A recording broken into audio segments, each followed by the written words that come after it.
Hello, hello, hello. Welcome back, good people of the algorithm. How are you doing?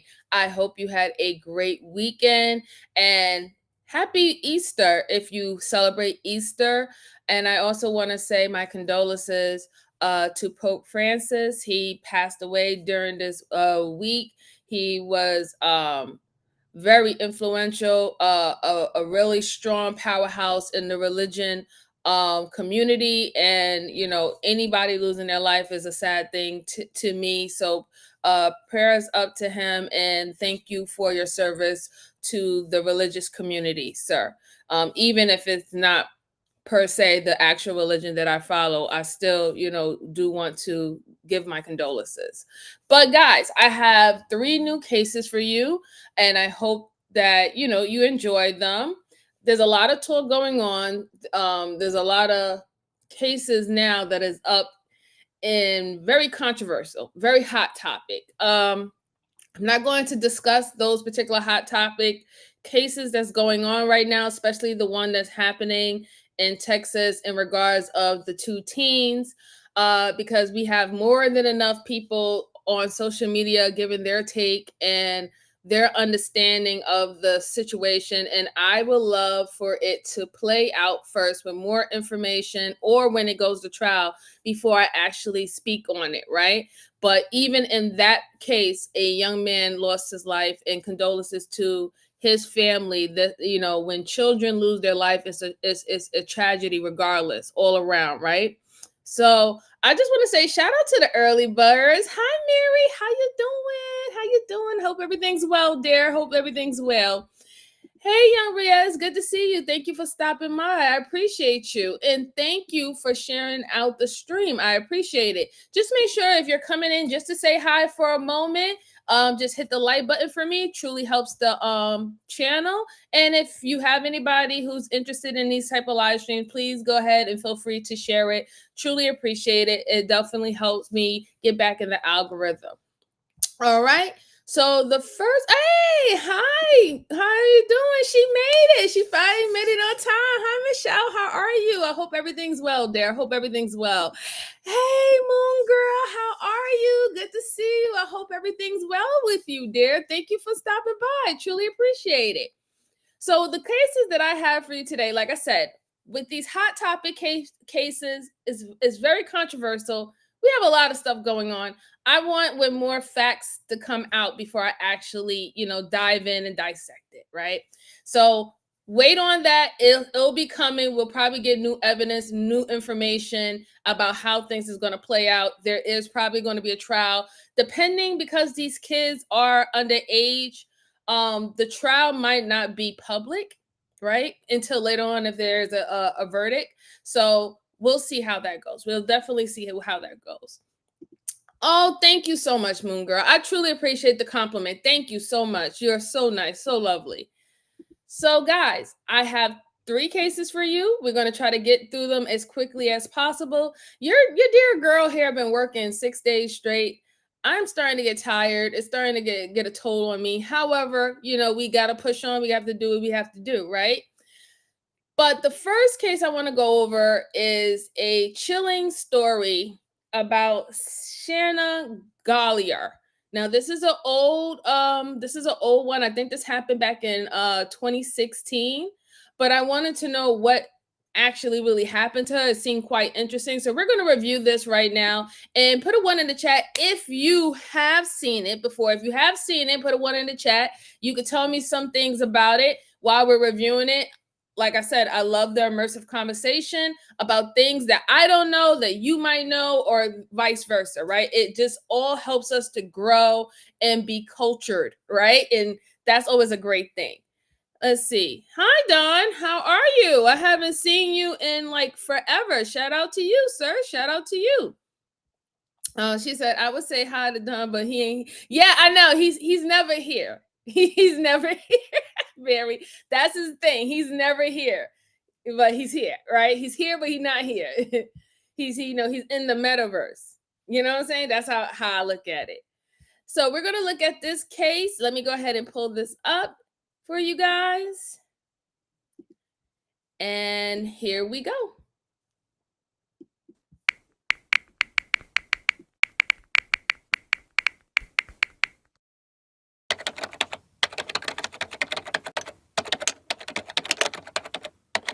Imagine waking up to an inbox full of messages like these every day. Unfortunately for Dave Krupa, by the winter of 2012, this had become his reality. Within weeks of hopping onto an online dating site, he'd become the target of one of the most deranged stalkers to ever walk the planet. And these messages, they were just warm-up exercises for the real hell that was to come. You see, Dave's stalker was not just obsessed with him. She had already killed for him and had plans to kill again. Lock your doors and draw your blinds. We're about to take a deep dive into the terrifying case of Carrie Farver. Welcome to Fear Files, where we discuss and dissect the most mysterious, terrifying, and mind-bending cases from all over the world. Before we start, we would like to send our thoughts and prayers to the loved ones of the individual who fell victim to the abominable acts described in this case.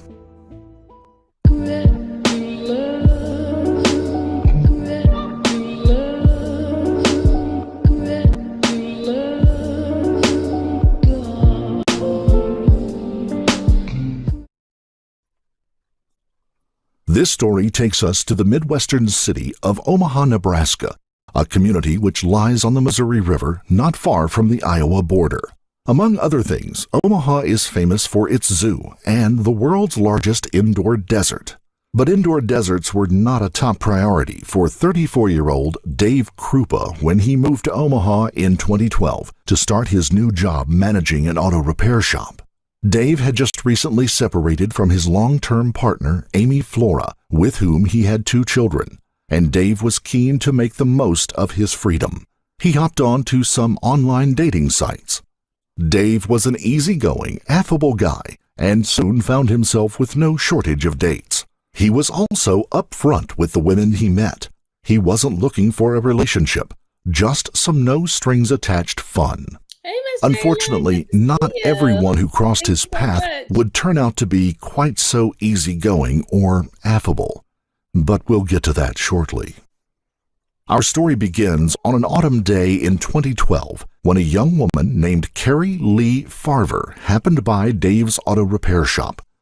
37-year-old Carrie was a single mother to a 14-year-old boy and a successful computer programmer. She'd come by the shop to get some maintenance work done on her Ford Explorer, and, as she entered, Dave found himself locking eyes with the striking brunette. Sparks flew, at least from Dave's perspective. Carrie later told a friend that Dave was totally not her type. But let's go with Dave's version. Dave arranged for her car to be fixed, and, with that done, he did the professional thing and said goodbye. Days later, though, her profile happened to pop up on his favorite dating site. Dave messaged her, and she messaged back. Once again, though, the exchange went nowhere.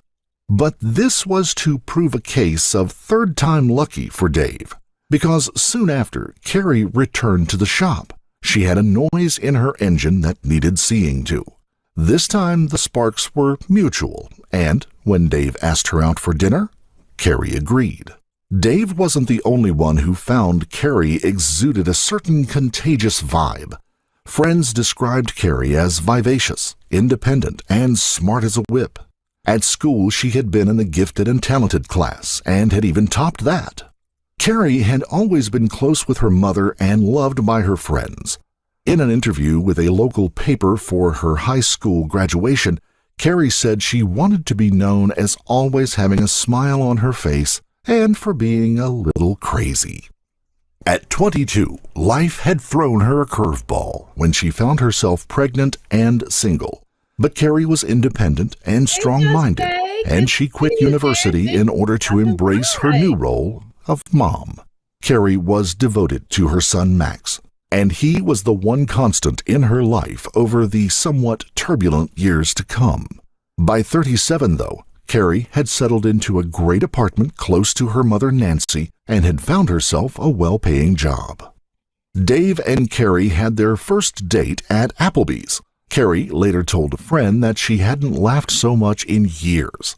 Dave said that you could cut the sexual tension with a knife. There had been just one setback.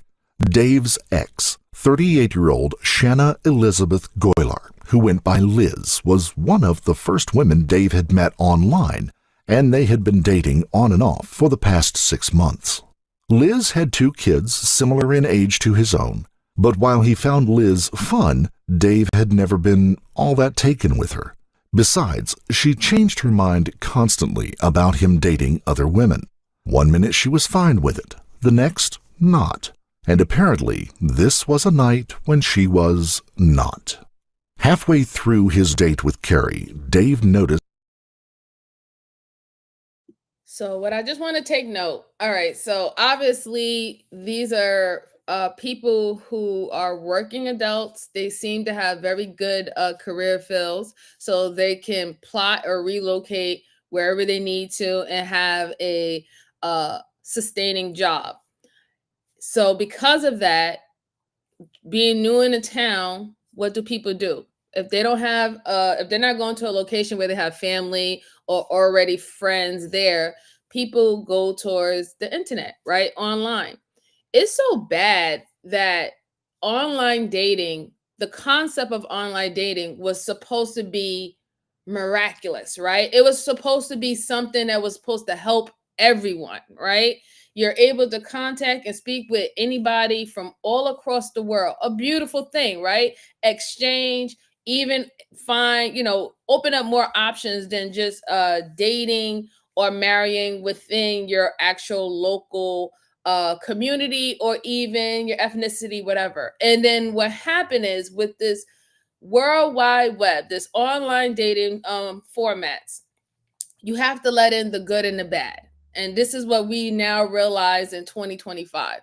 Not only are good, wholesome, or genuine people is out there searching for someone, there's people who are using it for bad things. There's people who's using it to commit crimes. There's people who are using it, to hide, right?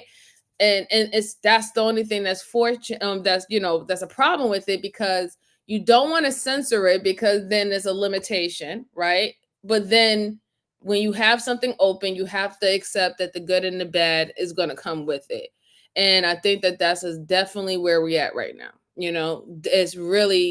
It was supposed to be such a great thing, and now all it takes is a few bad apples, but in this case millions of bad apples, even though there's billions of people in the world, but millions of bad apples can take a good concept, a good idea, and make it into one of the scariest situations that you could possibly be in, because you don't know it runs that risk. It's sad. It's really sad, unfortunately. Let's see. What? How did that happen? Oh no. Okay, I gotta look. I gotta check about that. Thank you for letting me know. Yeah, it is. It definitely is messed up. It's so messed up right now. So obviously, this guy, he had a ex-girlfriend who seemed to be somewhat controlling. She likes the off and on type of situation. There was things that she did not agree with, him wanting to see other people, but still kind of messing with each other. One minute she says that she was okay with it, and the next minute she said that she's not okay with it. And I truly believe that the way how she was acting, it it comes to me that she felt that he was never going to leave her sight. He was always going to be a part of her world, even though they had broke up numerous of times. Whether she didn't want to be with him, he didn't want to be with him. She felt that they were always going to be together. They're not going to separate. Now when he met this new lady and she sees the twinkle in his eye, or the way that he's approaching her is different, right? Is different than probably even the other girls that he said that he was talking to, how he acted with them. He was really interested or smitten by this girl. So now this new woman is actually a threat to the ex-girlfriend, because most likely he will cut her off completely. He might finally get out of this roller coaster of breakups to makeups with her and actually settle down. And she doesn't want that. She doesn't like that at all, right? She likes the fact that she has continued to have access to her. And this is what narcissistic people, or people who have traits of narcissism, that's what they do, right? They want access. They want to always continue to have access and for you to be available for them. So if they feel like something is in their way, it tends to be a problem. But it seems like she probably went a little too far. So we're going to look at that. Let me play some more and see what happens. That he had missed numerous calls and messages from Liz. She'd suddenly remembered she'd left something important at Dave's and needed him to let her into his apartment immediately. Dave told her she'd have to wait. With that taken care of, he invited Carrie back to his apartment for a nightcap. But the pair hadn't even taken off their coats when the doorbell rang. It was Liz. Dave was furious, but Carrie took it in stride, suggesting he'd come to her house after he'd sorted things out with Liz. Dave watched as the two women passed each other at the door. It was a 10-second encounter, but one that would change the course of all of their lives forever. Dave made the hour-long journey to Carrie's place in Macedonia, Iowa, later that night. And when Carrie told Dave that she wasn't looking for anything serious, Dave felt he had hit the jackpot. Things between Dave and Carrie moved fast for two people not looking for commitment. Over the next 2 weeks, they met almost every day. The pair had an amazing chemistry, and it was just easy, Dave said. It so happened that Carrie's work was also just 3 blocks from Dave's place. She was in the middle of a major project and was working long hours and stayed several nights to avoid the commute.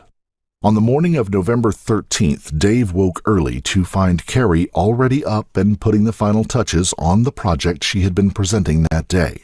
At 6:30 a.m., he gave her a kissed goodbye and told her that he would see her that evening. At mid-morning that day, Dave was juggling multiple clients when he received a message from Carrie. She wanted to know if he'd move in with her. Dave was taken aback. Carrie had made it clear that she wanted to keep things casual. What was with this sudden turnaround? He wrote a quick message back saying that was not going to happen. Carrie's retaliation was swift and dramatic. "Fine, you," she wrote. "I hate you. I don't want to see you again. I'm dating someone else." Dave was blown away. Just that morning he had kissed goodbye a loving and independent woman, only to find himself fielding hysterical threats just 4 hours later. Dave hit back.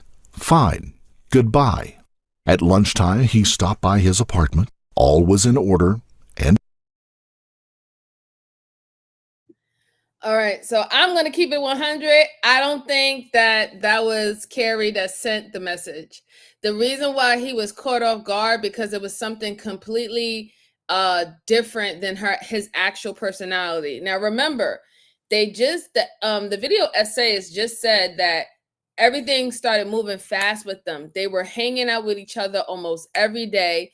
They realized that their jobs is only 3 blocks away. She had her own thing. She got up, was working while he was sleeping. She was working on her projects, putting the finished touches. So she's a goal-driven type of woman. She let him know from the beginning she didn't want nothing serious, just a good friendship, companionship, and they really enjoyed each other's company.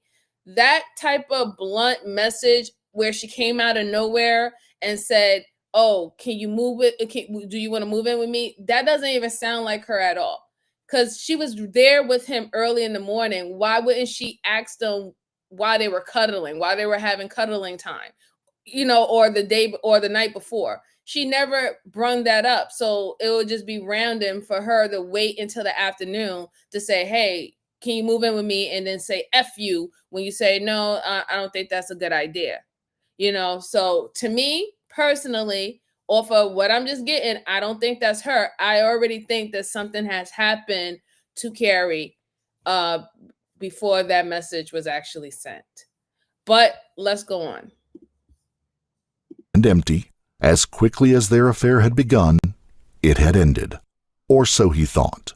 Because, as you probably have guessed already, this was never going to be a case of happily ever after. Several days of radio silence passed, during which Dave began to feel like he had just dodged a serious bullet with Carrie. But then the messaging began. I hate you. You ruined my life. You're a terrible person. Message after message from Carrie blew up his phone. They were overflowing with expletives. If hate and rage had a language of their own, Carrie was using it to write these mad rants. And then police showed up at Dave's work. The officers told Dave that nobody had laid eyes on Carrie Farver since the morning Dave had kissed her goodbye several days ago.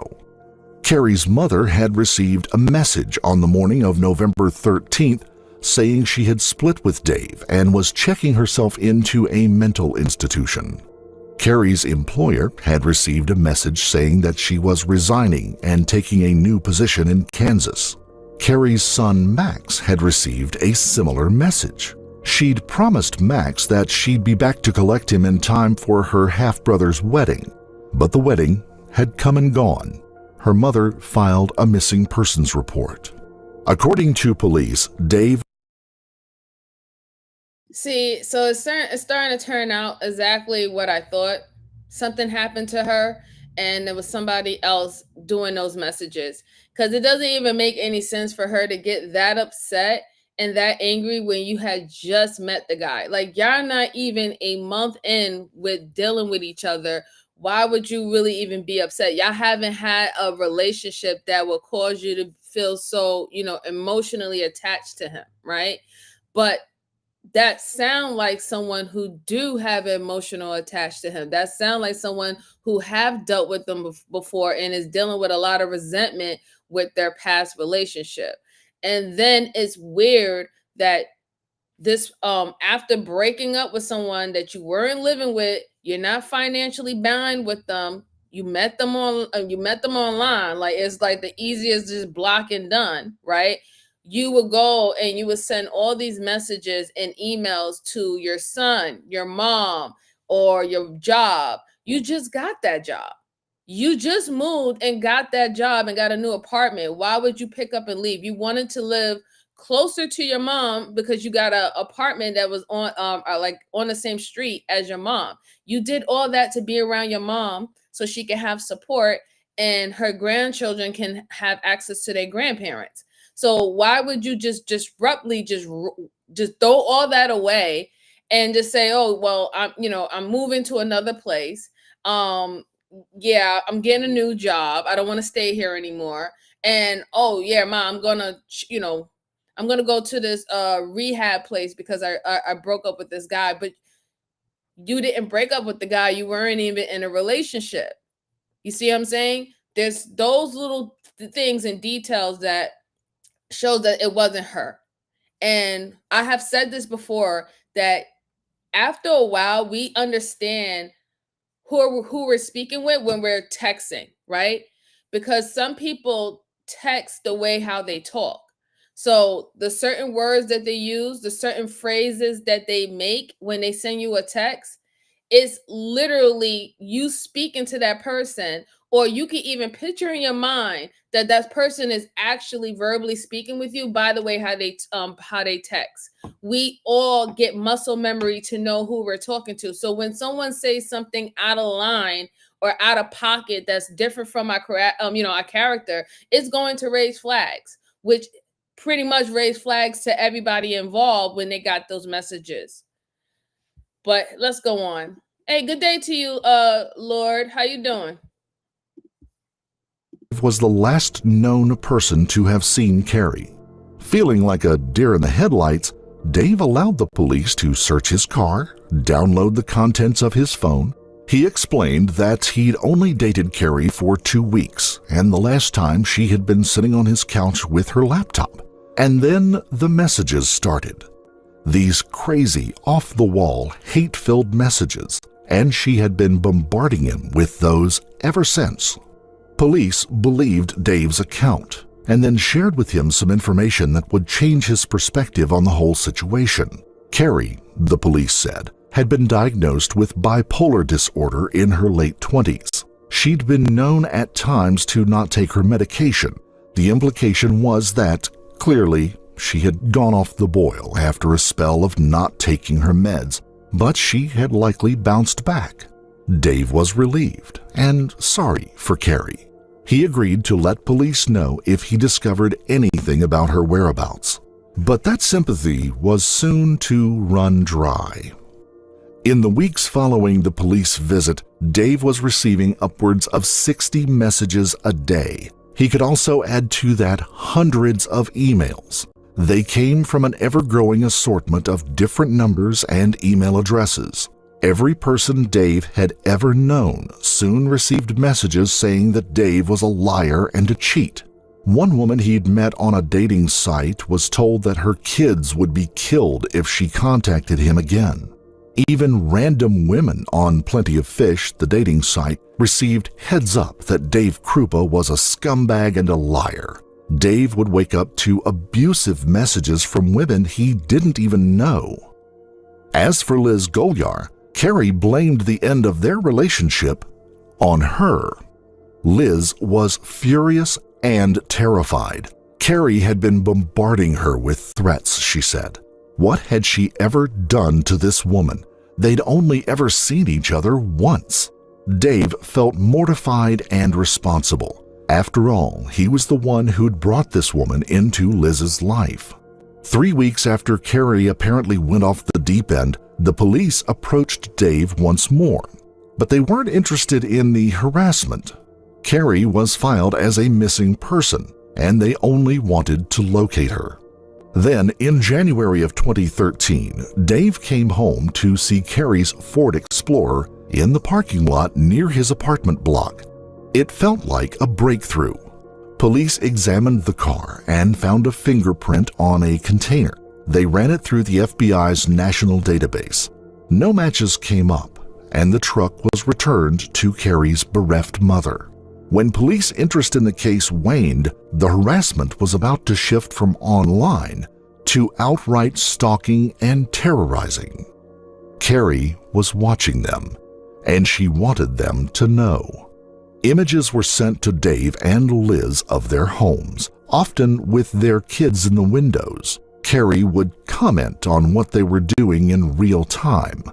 Dave and Liz reconnected over their shared stress and turmoil.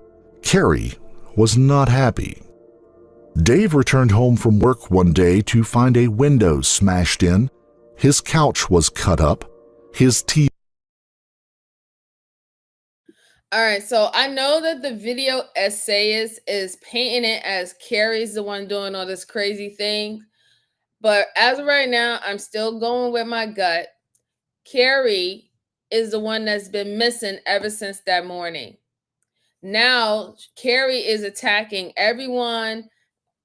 It's attacking everyone on POF file, his family members, her sending messages to her family members, literally bombarding him, showing him pictures of when she see him leave his house. Like, that's some real crazy shit. Like, I see you when you left your house at this time, sending pictures and stuff like that. That's insane. That's crazy, right?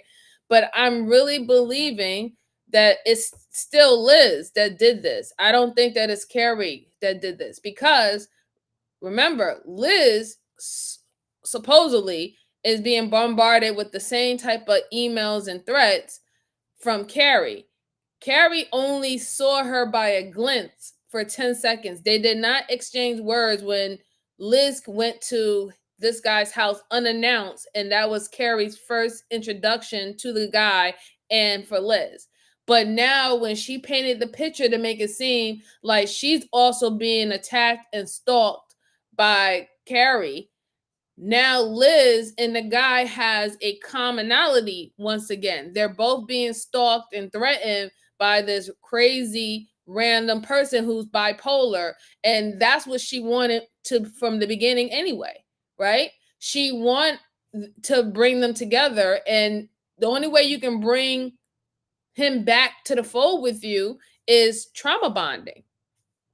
which hence now she's also a victim of the stalking and excessive messages and stuff like that. So I'm truly believing this is still Liz pretending that it's Carrie doing all this. I really don't think Carrie's doing this because, like I said, she's gone. She disappeared, but they also admitted that yes, she was diagnosed with bipolar maybe 10, 15 years ago. However, she's been taking medication and also began therapy. So she has been able to control this situation. Why would a woman just completely disappear and uproot herself away from her son that lives with her, right?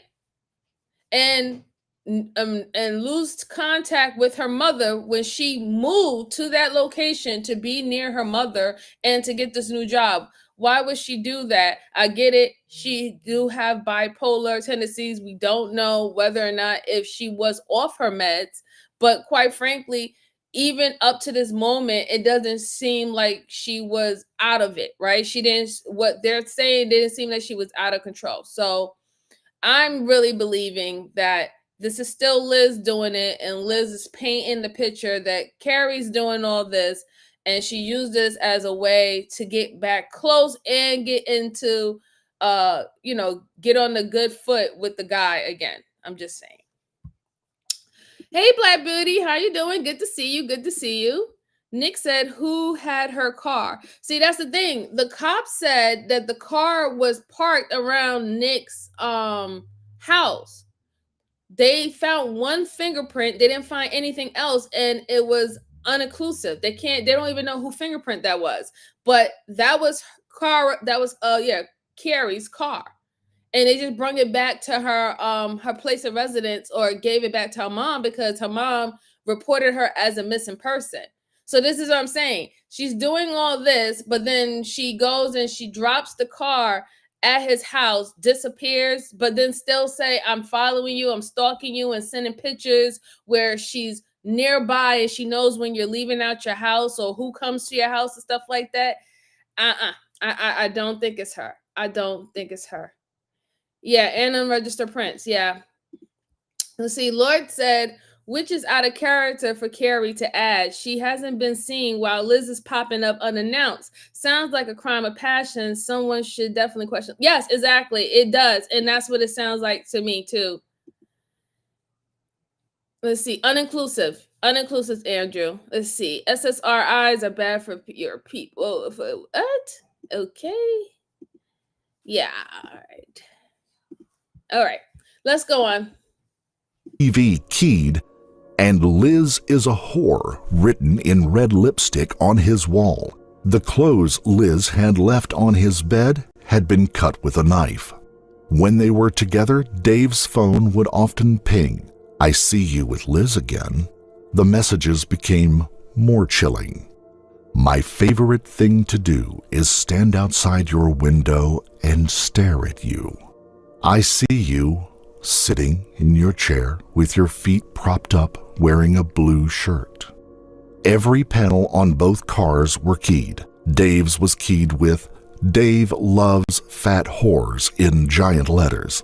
On one occasion, Liz's garage was broken into and spray painted with whore. Both Dave and Liz filed harassment and stalking charges with the police, but they got nothing more than a passing nod. Twice, Dave had spoken to the special unit in the Omaha police that deals with stalking and harassment, but they had one guy, and he was dealing with 94 cases. And things were about to get even worse. The messages became more threatening. I hate you so much, I want to drive a knife through your heart. Another was a fake obituary for Liz. I didn't know her very well, except that she was a and a man-stealer. Thank God she's gone. At some point, Dave wondered if he'd become numb to it. One day, he received a picture of someone that looked like Liz tied up in the trunk of a car. The message told him to call her now or she'd be killed. He called Liz. She was at home in bed. All of it drove Dave and Liz closer together.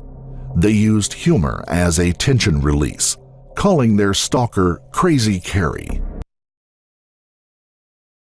Yeah, this is so Liz. This is so Liz doing it. I see it plain as day. This is her. She is getting everything that she wanted. They are trauma bonding. They are grieving together. They're stalker. Oh, we both got this crazy stalker. Look at this.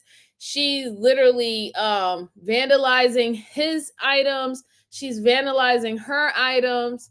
Uh, I don't know if she's having help, if somebody else is helping her to do this, but the way how everything is playing out, this reads a bitter ex doing this. This does not read a woman that you met online for 2 weeks doing this. Now I understand the whole fatal attraction thing. I understand that some women are obsessive and men in general can be obsessive with people that they don't know, right? There's a thing called limerence. I get it. I get it. I get it.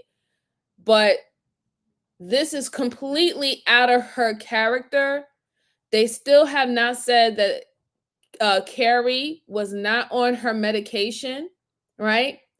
And I'm sure that they have talked to the mom, talked to her new employer, talked to her son, and to see whether or not have she's been spiraling out of control or not taking her medication within the past 2 weeks of meeting this guy. They would know that, especially her son. Her son lives with her, right? They would know. So, but they haven't even said that. This reads Liz all through it, through and through. But let's go on. But issues over commitment kept bubbling up. Every few months they'd split, then reunite. In August of 2013, things finally blew up. This time, Dave felt for good. Then, days later, he received a call that Liz's house was on fire.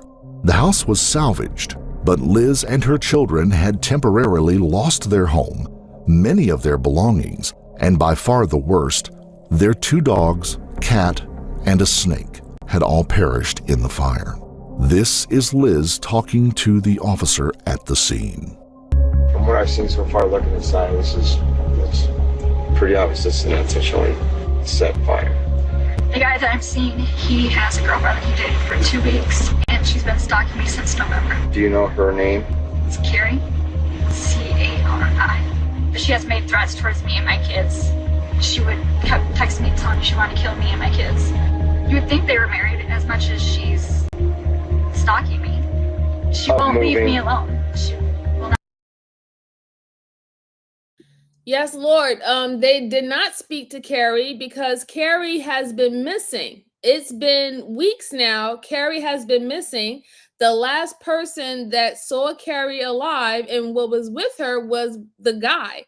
She left his house after spending the night, kissed him on the cheek, and went to work, and they have not seen her ever since. Then in the afternoon of that same day, she randomly come out of nowhere and asks this guy, hey, do you want to move in with each other after 2 weeks? And he told her no, because they had an understanding that they were just hanging and kicking it with each other. They're not in nothing serious. And then she just started going off on these text messages. I hate you, I hate you, and I hate you. And then all this stalking happened, all these 500 messages happening, sending all these messages to her family members saying that she's going away. She found a new job. She's moving to a new location. She'll be back to pick up her son, but never came back. Nobody know where this woman is, but however, she's supposed to be around them, stalking them. Now all of a sudden she's stalking Liz, calling her a fat whore and stuff, vandalizing her stuff. And then I want y'all to just think about it, right? Liz was able to get back in a relationship with this guy due to trauma bonding over Carrie, who's supposed to be this crazy woman, right? But obviously, they are not a good match. So what happened? They broke up again, and the guy decided this is official. I'm not dealing with you anymore. Obviously, this is not going to work. And then now, all of a sudden, Liz's house is on fire. And it's supposedly Carrie that did this. Again, being able to put that man in that position to say, listen, look what your stalker did to me and my kids. We don't have a house anymore. Can I stay with you? Trauma bonding again. Just think about it. Let's go on. Not go away. I just wish you would go away. 2 months later, Dave's auto shop was spray painted in orange, "Dave Beats Women." In January of 2014, an old girlfriend of Dave's from Sioux Falls came to spend a night. A few hours after they'd gone to bed, there was a sound like a gunshot. Someone had thrown a brick through their bathroom window. By now, the strain was getting to Dave. His job was in trouble. The lives of his friends and family had been upset. He was a nervous wreck. This time, he took drastic measures. He moved, got a new job, changed all of his contact details, and bought a gun. For a while, he stayed under the radar. Then, in a moment of weakness, he took a peek at a dating site. He got to chatting with an attractive woman and arranged to meet her for dinner. The woman never showed. Bruh, after that, you should not be trying to take another chance on online dating. I think you need to just give it a wrap, and just for your safety, because what clearly happened now, that woman was still tracking your social media accounts, and she seen when you went back onto the social media accounts to try to start dating again, which gave up your new location. So for a while, she couldn't find you, right? Or supposedly couldn't find you, because I'm still believing this is Liz doing it, right? But Liz got upset that she might be staying in his house or was staying in his house when that fire happened. But then he upped and he moved, so he's no longer in that location anymore. So that means she's not living with him anymore, right? She had to go to a hotel, do something, right? Now she went back and she's tracking to see if he's trying to date again. And every single person you hit up, she's coming after, because in her mind, they are in the way of y'all being together.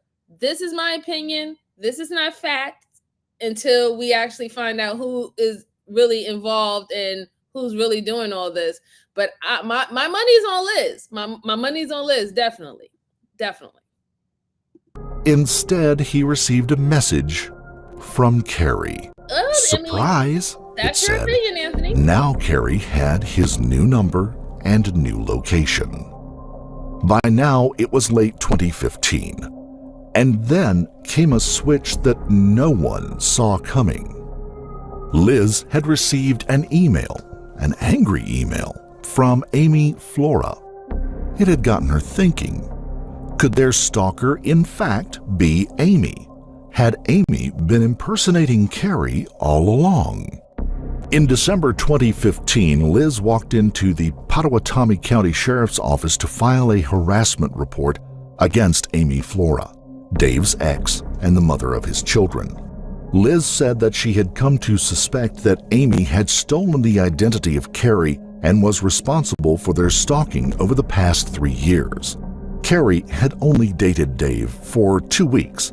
Amy had much more reason to be possessive of Dave. And just recently, Dave's gun had gone missing.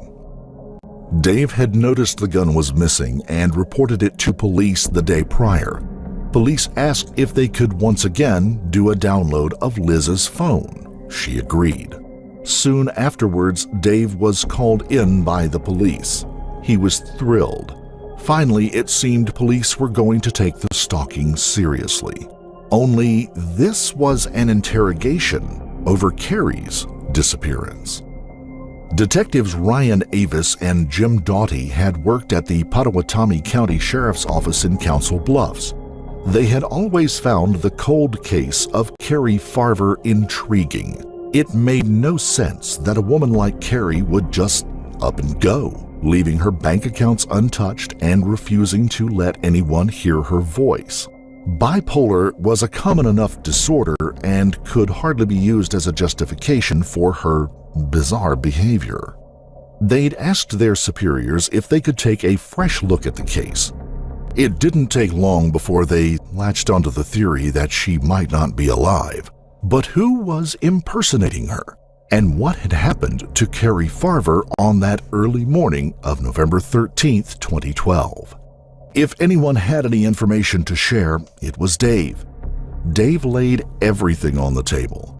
He had nothing to hide, after all. By the time he was done talking, police seemed convinced, once again, that he had nothing to do with Carrie's disappearance. But what happened next stunned everyone. On December 5th, 2015, a 911 call came through to police from Big Lake Park in Council Bluffs, Iowa. It was Liz Golyar. She had been walking alone on a trail in the dark when she had been approached by a woman from behind. The woman had said, "How do you like Dave?" before shooting her in the leg. Liz was rushed to the hospital by ambulance. While there with police, memories rushed back. She said it was Amy Flora who had shot her, the nutty ex of Dave Krupar. When police burst into Amy's house, they found her in her PJs with her 1-year-old on her lap. Her car was outside and cold to the touch. She had been there all night. The Carrie Farver case had now...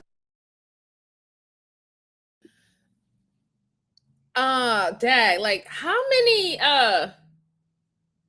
crazy exes do he have? Like, it's starting to get weird. It's starting to get really weird. Because Liz is, she has behaviors of someone that can do this. This Amy character had, I guess, history with this guy longer than Liz.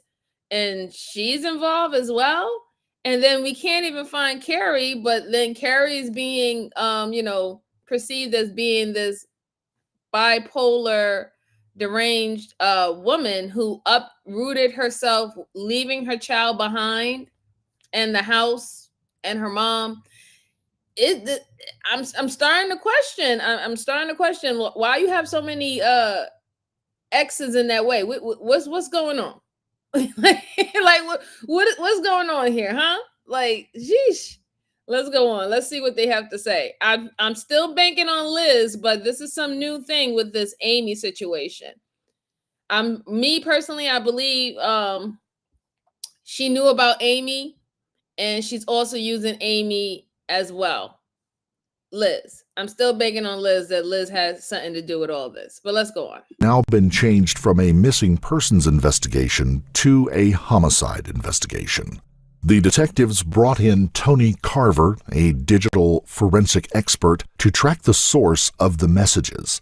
Carrie, or her imposter, had sent around 15,000 messages over a 3-year period. Over the next months, Carver would dedicate thousands of hours of his time voluntarily to trace the source of those messages.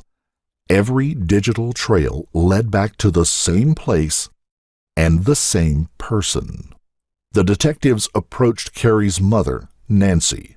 For years, she had been ignored by police. But from those earliest messages, Nancy, Carrie's friends, and her son Max had all suspected they were dealing with an imposter. The messages were full of grammatical errors. Carrie refused to answer questions that would prove that it was Carrie, and the woman they knew would never abandon her son. Life had passed in a state of suspended anguish. Scenarios played over and over in Nancy's mind each day and night, each worse than the one before. Once, Nancy had received a call from a man at a homeless shelter who said he had Carrie there with him. Hardly daring to hope, Nancy drove miles with police only to find that no one by the name of Carrie was there. Nancy now showed police an image of a check she had been sent after Carrie's disappearance. The person masquerading as Carrie had sold all of her furniture online and now asked Nancy to let the buyer into the house to pick it up. The check had been made out to Carrie, but it was from someone police had long suspected. The check had been signed by Shanna Liz Golyar. Nothing could have prepared Dave for the sucker punch of learning the identity of his stalker. It was like running into a brick wall in a racing car, he said. Like, how could I be so naive or so stupid or so gullible? Everything I thought I knew was a lie. And still, it was impossible to process. Liz had burned her children's home down, killed her own animals, and destroyed her own belongings, keyed her own car, vandalized her own garage, shot herself in the leg, terrorized Dave and his family while pretending to console him, all to bring Dave back into her life. The real question was, had she killed Carrie? Police suspected that she had, but they didn't have enough evidence to charge her. In the meantime, she had something even worse in store for Dave. Police now told Dave that Liz was on the verge of becoming totally unhinged. They put a tracker on her car, and she had been repeatedly going to the same block of apartments every day, all the time. It was the complex of Amy Flora and his children. Police felt they were in imminent danger and urged Dave to move in with Amy to act as a protector. In fact, they had altogether other reasons for wanting Dave there, but Dave was more than happy to oblige anyway. 2 weeks. So, like I said, I called it. I said that it was Liz. I said it from the beginning. It's just a lot of things that she was doing and how everything perfectly matched. When something happened to her, it was a trauma bonding situation to link back with this guy. And also, he's going to, try to work things out and trauma bond with you because he needed that consoling. He's not used to this type of stalking and attacking his family, vandalizing his vehicles and stuff like that. He's not used to this. So yeah, someone understanding where he's going from, where he's going, what's happening to him, that will bring in a bond, a bond that should not have happened. And it was just so strategic every single time. And then on top of that, he could have felt guilty too, right? This is an ex-girlfriend, and now she has to deal with a stalker chick because I went online and I tried to date someone. So those are many reasons why he joined back with Liz. But of course, he wasn't looking at it like, why is everything happening to her simultaneously in the same way when it's happening to me? And then even at one point, the stalking stopped, especially when Liz was in his home, right, where she wanted to be the whole entire time. The stalking stopped. It didn't pick back up until he decided to move and he went back on to online dating sites. Now, all of a sudden, she's getting attacked all over again, even though she's not even in his home. They're not together, but now she's supposedly getting attacked again by this Carla crap, right? So that's how I knew that Liz was definitely involved and that she was capable of doing that.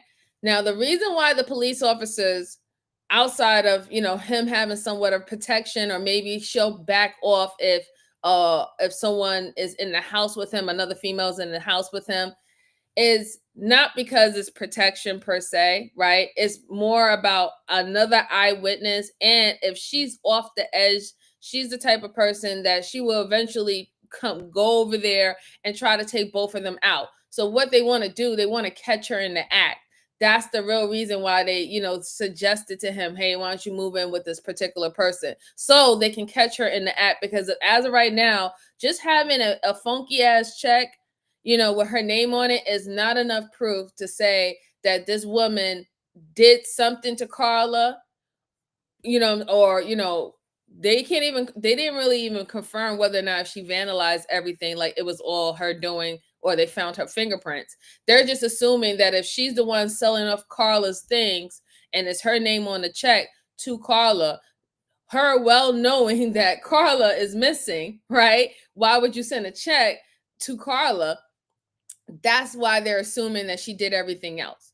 But that's just not enough proof. So they actually need to catch her in the act, or possibly even get her to admit that she did do something to Carla. So how do you catch a predator, right? You set up prey. You set up prey. It is what it is. Let's see. Lord said, I really think he's aware but chose to play coy. Liz was his unspoken, unknowledged cleanup woman. That way he could be absolved of her actions. I think that there could have been a possibility. I do believe that with this guy, it was all about she was there when he needed reassurance. She was there when he needed support, and also someone to smash too. It's not like he haven't been in a relationship with her. So while he's dealing with this crazy chick and all the stuff like that, stalking him and sending all these messages that he assumed, he thought while he's going through that, me dealing with someone, trying to give it a second chance, a third chance, a fifth chance, it's not going to hurt. We're bonding when it comes down to this crazy lady. So I really do think that he just took that approach. But yes, we could say that he did have beer goggle glasses on to why is all this is happening. We could say that. I do agree. But let's go on. After the shooting, police brought Liz in for an interview. They asked if she knew of anyone who would want Carrie dead. Liz didn't even pause for a breath. Amy Flora, she said. Police told Liz they needed to start building a case and wanted her help extracting a confession from her. Liz's genuine lack of intellect now revealed itself. Within days, she had produced emails from Amy confessing to shooting Liz at the Big Lake Park. Police pushed Liz to get more details from Amy on Carrie's final moments. A few days later, Amy had miraculously produced the goods. She'd also now completely dropped any pretense at being Carrie, and therefore any cover whatsoever. Amy's message read, "When I met crazy Carrie, she would not stop talking about Dave and him being her husband. She tried to attack me, but I attacked her with a knife. I stabbed her 3 or 4 times in the chest and stomach area, and then took her out and burned her. I stuffed her body in a garbage can." The details were graphic and horrifying. Detectives decided to push Liz even further. They told her that Dave had moved back in with Amy. Liz was hysterical. She wanted to know why Amy hadn't been arrested yet. Wasn't the email enough? Police told her they needed more. Something only the killer would know. Another confession from Amy now miraculously appeared. It read, "I really did kill Carrie, and I did it in her own car." Police now had a crime scene. The crime scene that had been sold by Carrie's mother years ago, but which, incredibly, police managed to track down. This time, they removed the passenger seat fabric. Beneath it was a large red stain that tested positive for human blood. The DNA matched Carrie's. Police arrested Liz on a traffic warrant and brought her in.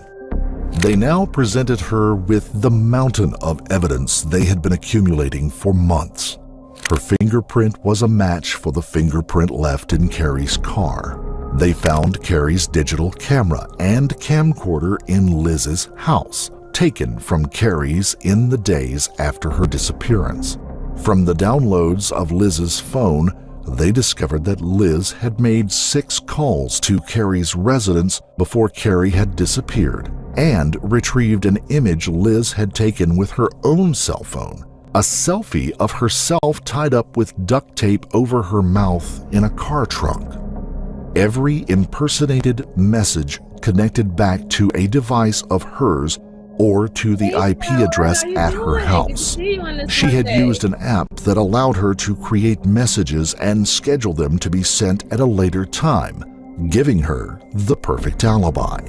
Then there was a tablet that Dave had in storage. The SD card in it had once been in Liz's phone and contained thousands of deleted images. Most were selfies of Liz, but there was another image too. At first, detectives had not known exactly what they were looking at. Skin, reddish in tone, visible tattoos. It was a human foot in the early stages of decomposition. Carrie's foot. Police were able to identify Carrie from her distinctive tattoos. The Chinese tattoo was a symbol for mother, a role she had loved so much and had been stolen from her, just as she had been stolen from her son and from her mother. It was the single most powerful evidence to emerge from the investigation. Police estimated that Liz must have spent 40 to 50 hours a week on the full-time occupation of terrorizing and stalking Dave, herself, and everyone who knew him. Liz denied it all. She told police she'd never been in Carrie's car, never written any emails. She didn't even have internet at her house. Mad or bad or both.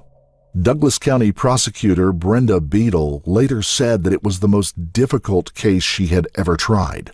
This one was bizarre to the point where it would take some convincing to make someone believe that it actually happened. Liz Golyar was an aberration even within the criminal world. Most heartbreaking of all, the false hope she had given to Carrie's mother and son.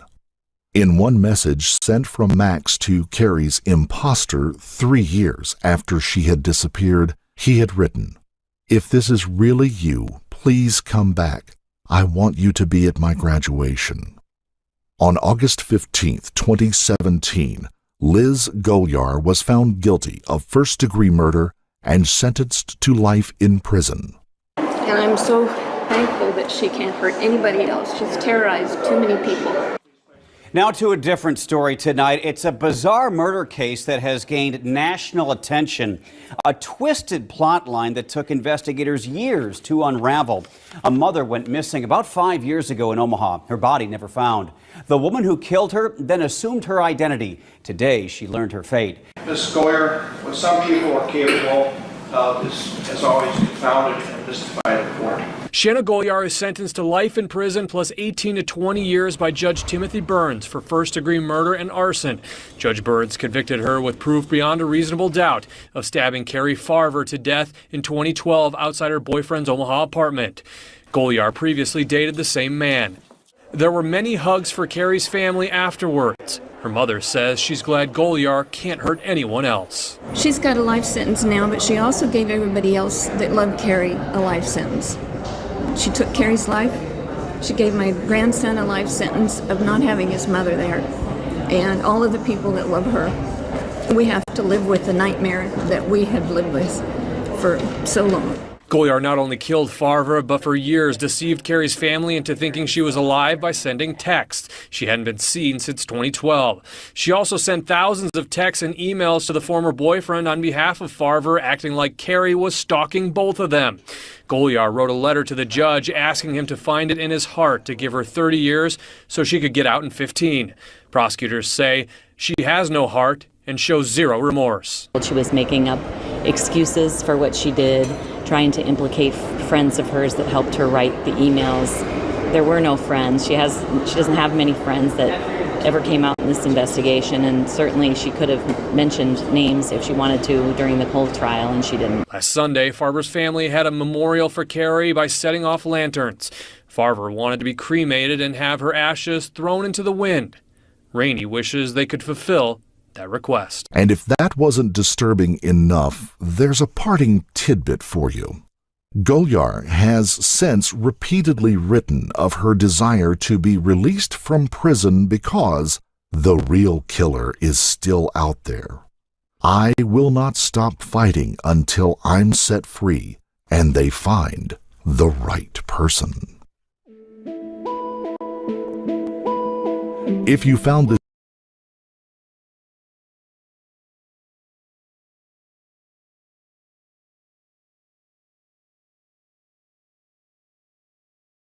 That was a hard one. That was really a hard one for me because that woman was bat shit crazy. And for the simple fact is that she still believed that she didn't do it. Like they was able to link everything to this woman. Everything. Her computer, the phone, and on top of it, she really gave herself away. And this is where she don't realize where she gave herself away. When they set her up to say, hey, listen, can you talk to this woman and see if you can set up this Amy and she can give you all these information?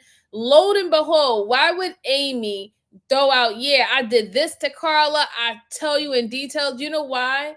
She got comfortable that since they made her believe that they're only focusing on Amy, she felt comfortable to write in the messages in detail everything that she did because she figured that she was going to pin it on Amy, right?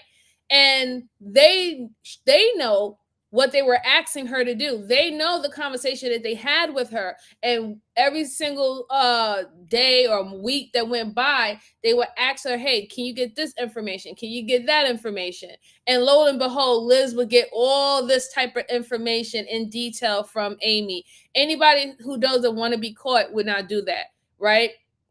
A person who's really doing it is not going to be giving out all this information. This is not the son of Sam.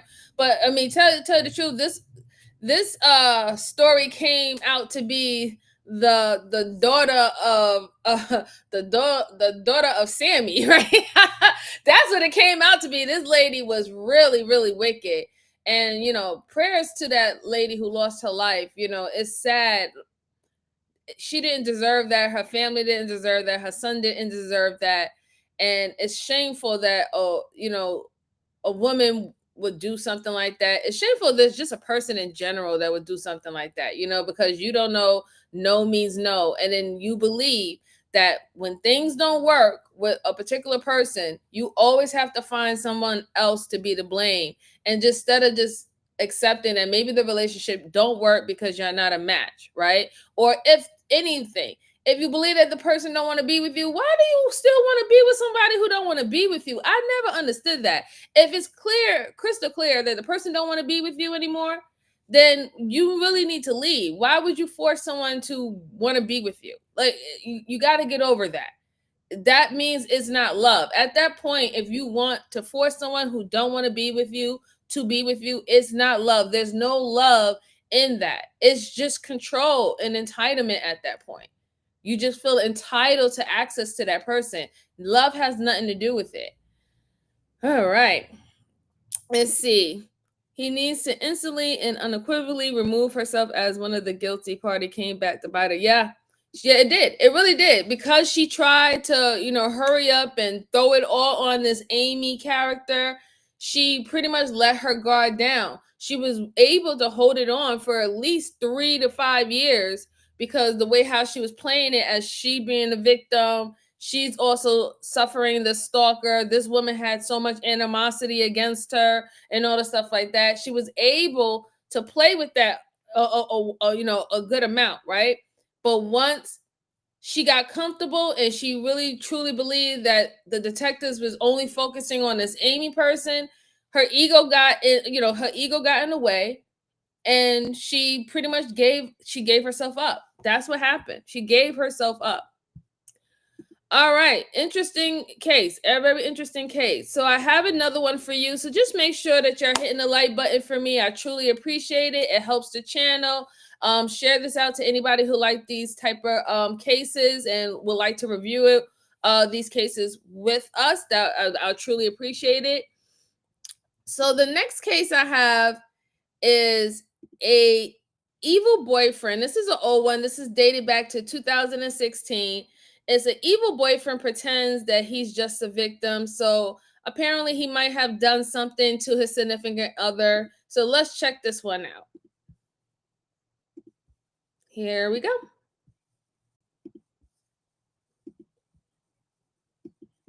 Oh, hold on. Gotta play. On April 19th, 2016, Danny Johnson was brought in for an interrogation after his girlfriend's body was found in a tent they shared in a homeless community. The cause of death appeared to be blunt force trauma to the face. We're investigating the death of a woman in a homeless camp. Oh, are you fucking kidding me? Do I look like I'm kidding? No. Dre, the black dude, Dre, he sleeps right up there fucking beside us. He came fucking ran at us last night. He came at me with the fucking knife, and I grabbed the fucking blade. He came back, cold cut me, and split my mouth wide open. And then she jumped on him to pull him off, and he threw her. And then Ed, some dude named Ed, came running up with it, and then he started mauling on me. I had a parole violation, gentlemen. I called the ambulance. And sent them up there to give us help. I have a parole violation, so I can't come and make a police report for a freaking assault or dude beating us up in a camp or homeless. They're always attacking us out there. This has been the 4th time this fucking month we've been attacked. Okay. Well, she passed away. Do you want to? I don't know. I don't know anybody up there. You think you can help us with this, Danny? Understand what's going on? I don't really know exactly what's going on. You said you're investigating the death of someone? Yeah. Do you want to tell us your side of the story? What's there to say? Well, you just were telling me a whole tale. I'm giving you the facts. Okay. Last night, Kitty and I, that's my fiance, Kathleen. Okay. Her and I were all up there drinking and partying and hanging out with everybody. I want to find out all about this stuff, but we got to protect you, okay? Dre jumped us both. You can tell me all about Dre. Look, my mouth just slipped the book open. He attacked me, knocked me unconscious. I couldn't get him off of her, man. Danny, we want. There's some questions we want to ask you about that, but we can't do that because we're here in police headquarters without reading your rights. Okay? I understand. So we go through I understand anything that I say can or will be used against me. But we have to go through that formality first, okay? Then we'll be So there is a definite homeless camp. What you're saying is that you have a freaking... So, with this gentleman, he's all over the place. It seems like he wants to have a conversation about another incident that happened. And obviously, they're trying to figure out, something happened to your girlfriend, right? Your girlfriend, and you were the last person that was with her. So what happened? He keeps on referencing somebody jumping on him, and it was some type of like fight or something that happened in this homeless shelter. But obviously, something happened, right? If this even happened when, simultaneously when this incident or brawl went down, that means obviously that your girlfriend been hurt. So why are you? It seemed like he's doing his best not to have that conversation that why is someone hurt and why are we talking about a homicide case. He just wanted to talk about this particular brawl. Don't know whether or not if he's under the influence or he's an alcoholic or he's under medication, but he just really do seem like he's rambling and he's really all over the place, and he wants them to focus on something else and not really focus on that. But let's see what else is going to be said. Hey, William, how you doing? He says she was crazy, left a lot of people with a lifetime of suffering and pain, grief to look for a lenient sentence to only serve 15 years while they have to suffer the rest of their lives. Yeah, luckily she didn't. She got life in prison. From the other case, she got life in prison. So thank God, justice was served. But again, like the mom said, the life that life sentence is what everybody has to deal with. Their whole family, her son, they all have to deal with it. But shout out to you, William. And yes, please follow what Flower said. Don't forget to like and subscribe. Truly appreciate you, Flower. Flower said he seems too ready to give info, makes him look guilty to me. It's just more about the rambling. Like, I understand some people get scared and not everybody's interaction with police, detectives, or investigators is going to be the same. But he strategically asked him saying that somebody got hurt. And he's not even asking whether or not if it's his girlfriend that got hurt.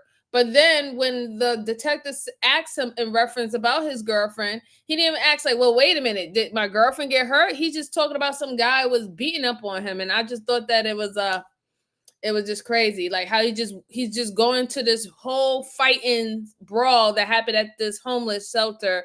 But obviously you must know what happened else outside of that brawl, that someone got injured. And just to leave it there, it's just kind of weird. It's kind of weird. Let's see. Matt says who got, oh, that was from the other one. This horrible lady, we just covered it. It's all right. How are you doing, Matt? Yeah, we just covered a case about this crazy ex-girlfriend who pretty much unalived a potential mate for her ex-boyfriend, pretty much made the woman believe that made everybody and the guy believe that this woman was crazy. She was stalking them, vandalizing their property, sending threatening messages for years, all while she was using that to get closer to the ex-boyfriend, to get, by trauma bonding. And it was a very sick case. It was a very sick case that we just went through. But let's go on. You have a woman that has been passed. I didn't say anything about a woman. I said we're investigating the death at a homeless camp. Well, it has to be her. I called I live with them. I'm up there in the homeless camp. I called the freaking ambulance after freaking dude started mauling us. I'm not knocked out. I wake up freaking covered in freaking blood. I'm laying next to her. She's laying next to me. And then Have you had your rights read to you before, Danny? Yeah. I mean, it sounds like you've got something to tell us. I'm telling you. Well, we got to do this first. Fucking jumped the fuck out of us, and the dude Ed came down and fucking started kicking my fucking head. We got to do this first. We need to know when all this happened. We need to know who was there, and we want to ask you questions about all this. Oh my God! We're investigating a death. That's why we're here. You know where you are right now? Oh yeah, I understand where I'm at. Okay, please just tell me my wife is not dead. What's the highest grade you completed in school? 9. Danny, I want to hear what you have to say, and it's important. And maybe I can help you. You gotta tell me it's not but my you gotta wife. help. I don't know who it is. Did he just say somewhere, someone somewhere else? Because I was freaked out. Okay. And we want to get to that. Danny, you understand I'm protecting you by reading you this, and if you want to talk to me after we read this, then I don't need an attorney or anything. Okay. I haven't done anything besides get beat the fuck up by some random idiot up there. Let me go through this then. And if you don't need an attorney, you don't need an attorney. That's your decision, okay? But I got to go through this. My boss makes me do it, okay? So then we can talk. You can tell me about it. It appears that Danny knew this was coming, and he prepared himself to answer any questions he might receive. The only issue is, Danny panics and gives the detectives all the answers at once, without them even needing to ask the questions. Do you have any questions about your rights at this time? My girlfriend looked pretty bad, okay? And I'm on parole, dude. So I called the fucking ambulance, and, well, naturally, I left and got out of there. I couldn't stay and take a police report. I couldn't stay and talk to nobody. And what was your purpose for going out and check on your dad today? I went out there to stay safe. I went out there to see him and to go to the house, because me and her have been attacked 4 times this week. And then I woke up this morning with her. I laying on the ground. Okay, and I could were you clearly laying? see by my tent area, I guess you could say. I don't know, my front door threshold. I don't know, on the concrete out in front of it, I guess. Okay. And what time was that? I know I heard it. I really don't know. Lord. It was sometime this morning. And I roll over, I look at her, she's laying, looking like thank you, man. somebody I appreciate you. mauled her. I remember, dude attacked me, and I got knocked out. And I don't really remember too much. Where was she laying? Where was we at? And, All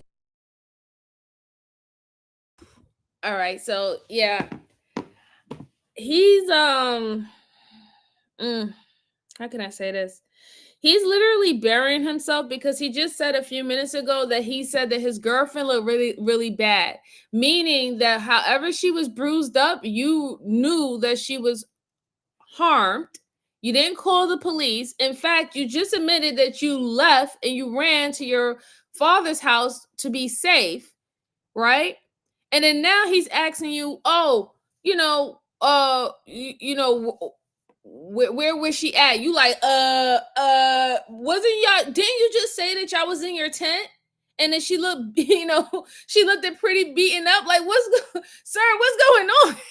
Like, do you not remember what you just said like 2 minutes ago? Like, oh my God. That hurt. That really hurt my head. Let's go on. Oh man, poor guy. No. This is the week before. That's the week before we woke up fucked up. No, she was in the tent. Whose tent? Our tent. Right where we was laying at. That's where we passed out. She was, please, you gotta tell me it's not, he didn't. Who's he? Dre and Ed, they f***ing jumped us, man. They started f***ing mauling me. Dre? And then she goes Let's start with Dre. She goes to jump on his frickin' back and he throws her off. Who's Dre? Describe Dre to me. Oh, I don't know. About 6 foot black male. Stays up in that stays like in a couple sites down from us. Her and I were... A couple sites down, like toward the bridge? Yeah. Her and I were in our tent this morning. And I stayed by himself? He's got some girl in there with him. White girl, black girl? White girl. Guys, please, are you investigating the death of a short blonde girl? You're doing fine. We're not out there right now, so we're in here talking to you because people put you living with this camp.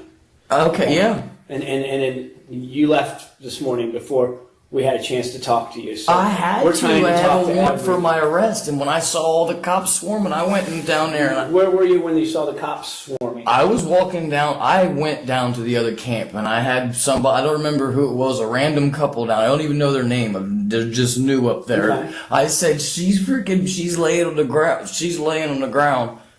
Were you and your girlfriend fighting? No. So somebody up there told me you were. That would be a lie? It would have to be, because her and I have never got into it for any reason. You've never got into it with her? Not with her, no. So the people at Mountain Street are lying to me? When she comes in there beat to shit sometimes? What do you mean? I've never put my hands on her. What do you think I mean? I understand what you're saying, but sir, I have never put my hands on my freaking girlfriend, dude. Now, so she's never reported you to the police for... No, of course not. Have you ever put your hands on anybody? Oh, yes, I have. Who do you put your hands on? I never actually hit anybody. I was charged with assaulting some police officers a long time ago, but that was a... Have you ever been charged with assaulting anybody else? Have you ever done time in a penitentiary for assaulting somebody? Just the CPD situation that was a trumped up charge I couldn't really get out of. Well, tell me about that trumped up charge. I was resisting arrest. Oh, here we go. Hey. Thanks for... God bless you, dude. You were resisting arrest? I was resisting arrest, open container, resisting arrest, and in the process of the resisting arrest, one of the officers got frickin' nudged, kneed, or kicked, and then I was charged with frickin' assault. So you've never... So again, he once again plays himself, right? Because just like right now, he remembers in detail a long time ago of a charge that he had to go to serve some time for. He remembers in detail. But then when he was asking him about the whereabouts, about what happened to his girlfriend, why was she banged up and bruised like that, why you left the homeless tent area and went to your father's house to hide out, who was the guy, who was you fighting, your hearsay. Now all of a sudden I don't know. It doesn't work that way, right? Like, I don't know if people really understand the concept of short-term and long-term memory, right? If you have short-term memory, you have short-term memory for everything, not only for specific things, right? You don't get a case of amnesia on specific things. It doesn't really happen that way. So if you are suffering from short term, you don't even know where you put your keys at. You don't even know your last name. You don't even know if you went and you ate something. Like, it happens with a lot of things, not only just things that you want to not remember. And a lot of people try to lead with that. And I'm sorry, but the detectives and the investigators, they're just sitting at you looking and laughing in their head because they know that you're trying to skim over the fact and not, associate yourself with the situation. But that's why they ask you another question afterwards in something in detail, and you spill the beans. You say something in very clear in detail that lets them know that you're not suffering from short-term memory. You give yourself up all the time. Let's see. Matt says you're a homeless couple and you never had an argument or a disagreement. Come on now, and not even that, right? It's just for the simple fact the people that's there, they have no reason to lie. They have no reason to lie. Why they want to lie? Why would they lie and tell the police officers that sometimes she would come into that homeless tent area and she would be beaten up and bruised? They had already interviewed them and know that they probably had somewhat of a toxic relationship. But here you're saying that you ain't never put your hands on her and you ain't never had an argument with her. And it's just like, when you have the opportunity to be honest and when they're waiting for you to say something honest, you know, because you're in self-preservation mode, you will resort back to lying. And then they already know things before they come and interview. I don't understand how many times I have to say this, but anybody who knows my channel, y'all know when they're coming to interview you, it doesn't mean that they know everything, but they have a clear line where they're trying to, you know, examine to see whether or not they're going to get more evidence that's going to give them a conviction. You know, that's what it's for. They're not just, you know, grabbing you out of thin air just to make something necessarily stick. No, they already have some evidence that kind of leads you down a road, and they want to see whether or not if they're going down the right path. Later on, they could find out after interrogating you that things don't make sense or is not, you know, it doesn't add up. And that's when they remove you. Yeah, they interviewed you, but then obviously it didn't make sense. It didn't stick. They couldn't get any evidence, and then you're done for. But in this case, if the evidence starts piling up, you know, against you and your involvement, they know more than what you really think they know. Stop going in there thinking that you're smarter than these detectives and these investigators. You're not. Some of you are good at reading people, but these are trained professionals who are good at reading people as well. And they're also trained to read people who could be similar to you, you know, a sociopath or a serial killer, a psychopath, or just a dumb person who made a dumb mistake. They know the difference. They know the difference. Let's go on. Your girlfriend, there's never been any kind of history. Anybody would tell us anything about that is making that up. Oh yeah, by all means. Anybody and everybody. They would have to be, but I don't associate with anybody. Well, you live. Just a couple people in a camp. Well, who are those people? Cowboy. So if Cowboy told us something like that, I don't see why he would. But he did. Well, then he's lying. Okay. All right. So Cowboy's lying. So tell me again. So last night you start telling me about it, and then you jump the rails. Well, because I'm freaking out. You're sitting here telling me that my freaking girlfriend is potentially passed away. You're the one that left her and walked away. No, I went and called the freaking ambulance. I had them call it. I had to have a warrant from my parole officer. I can't sit down and freaking. I don't know. I thought she just needed to freaking go to the hospital because we got jumped and beat up. I can't. Who beat you up? Me and Dre, dude, he started mauling me. Dre freaking started mauling me, then Ed comes over and freaking, I guess it was fucking Ed, it was a long-haired individual, presuming it was fucking Ed, started kicking the fucking shit out of me. Well, she jumped on Dre's back, I remember that. That's pretty much the last thing I really recall in that fashion. And what time was that all going on? Sometime in the early morning hours. Well, and your tent was still standing at that time? Yeah, nothing wrong with my tent. Shouldn't be anyway. He started mauling me, dude. He's on me, busting me in my shit. She jumps on me. This is how you're going to do this? What do you want me to say? The truth. I got into a fight with another fucking man for the most part. Did you care about your girlfriend? Oh, with all my heart, I love her. Did you sometimes drink too much? Well, of course. We both do. She's been an alcoholic for 30 years. Right. And do you sometimes do things you can't remember when you're drinking too much? Because I have been in a situation like that a couple of times where I don't really recall a lot of things. Okay, here's the deal, Danny. Dude mauled us last night. I remember. You got knocked out. You didn't know what the fuck happened, right? I remember him. I remember her jumping on his fucking neck, and he flung her out, and then he came back in and blasted me, and then started walking. How long were you knocked out for? I don't know, until early morning, until daylight. Were you passed out or knocked out? Knocked out.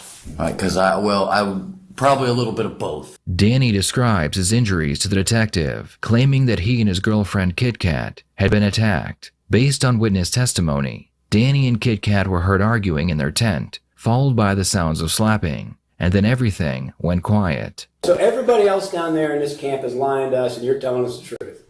So the young couple, Edgar, Cowboy, Tony. Well, what are they saying? What are they talking? Did you talk to Dre and him? What do you think they're saying? Obviously, from what you're telling me, they're saying that you smacked her around all the time. That's horseshit. It is horseshit. Dude fucking started jumping us, man. Dre, I'm pretty sure his name's Dre. I could be mistaken, but I'm pretty sure it's his name. Dude took off on me, man. The only person that took off this morning, I have a parole violation, so I didn't wait around for the ambulance. Up there, it's got problems with the police. I understand that, but I had a warrant, and I went down there and had them call the ambulance because she's laying there fucking beat up, dude. So that's my understanding. I woke up. Now maybe I wasn't in my tent. Beat up? Maybe we were in the tent next to us. Maybe she was, because she was laying. Yeah, she had to crawl, because I was already in there. She had to crawl up in there with me at some point. How did you get? He knocked you out inside the tent? No, I got up at some point and staggered in. Where was your girlfriend when you got up and staggered in your neighbor's tent? She was still in the tent, as far as I know. Which tent? Our tent next to it. Your tent's not even standing up. How's that?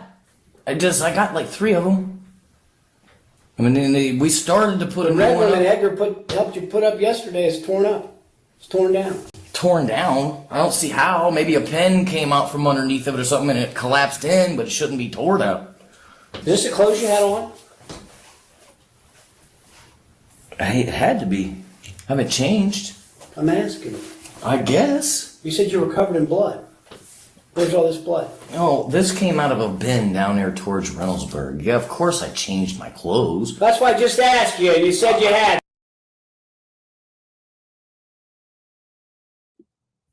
This dude is tripping. He should have never said anything. He should have just stayed quiet. Just stay quiet, bro. You're not helping yourself. Like, first of all, you left. You said that your girlfriend or your wife was beaten pretty bad.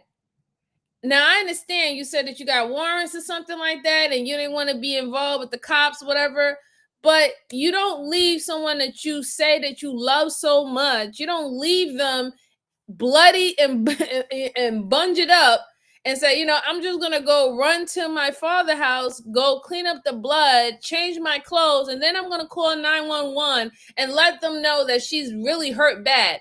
You don't check to see if she's responsive. You don't check to see that if she's breathing. You just leave her all bloody and just go for hours. They had to go find you.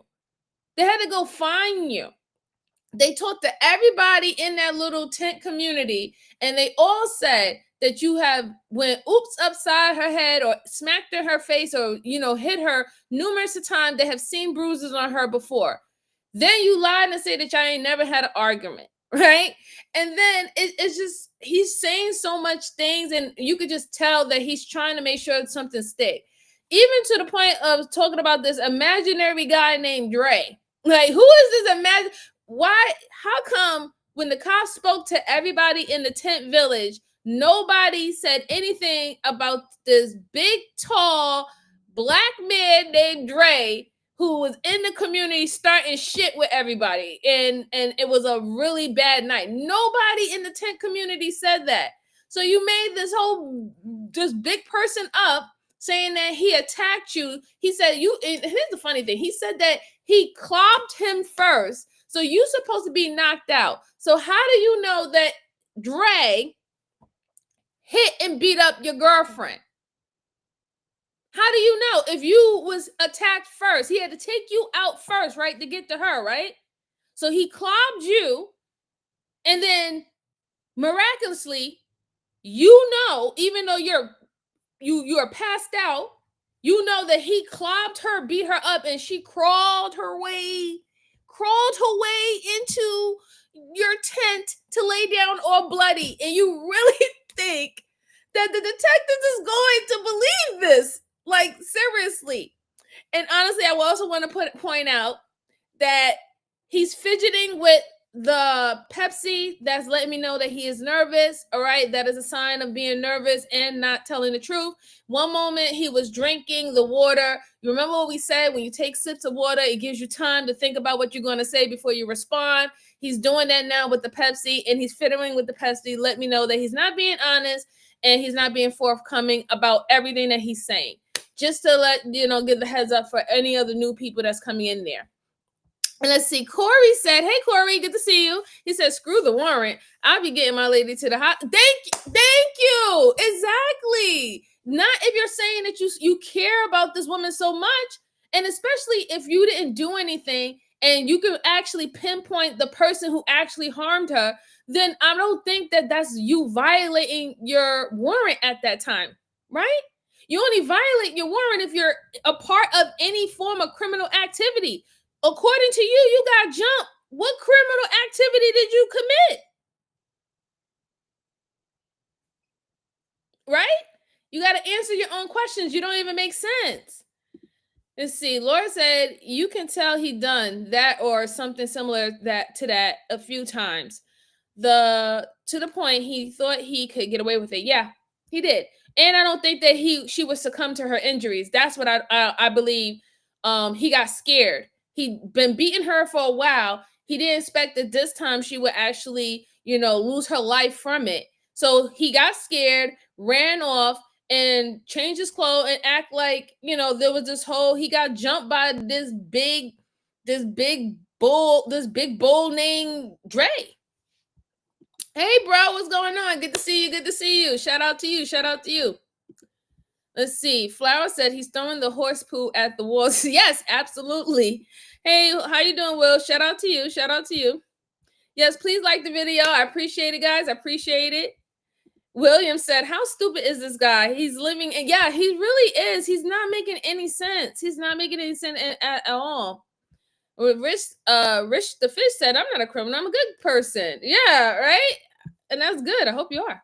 All right, let's go on. Oh, well, where are the clothes you had on? The ones you said were covered in blood. Imagine freaking... Where did you discard those clothes at? I didn't discard any clothes. What do you call it when you take the clothes off? I was just filthy and dirty. I'm homeless. I'm always freaking changing shit freaking once a month. Where did you do this at? If you didn't have anything to hide, you wouldn't discarded your clothes in Reynoldsburg. I didn't. Okay, I'm lying.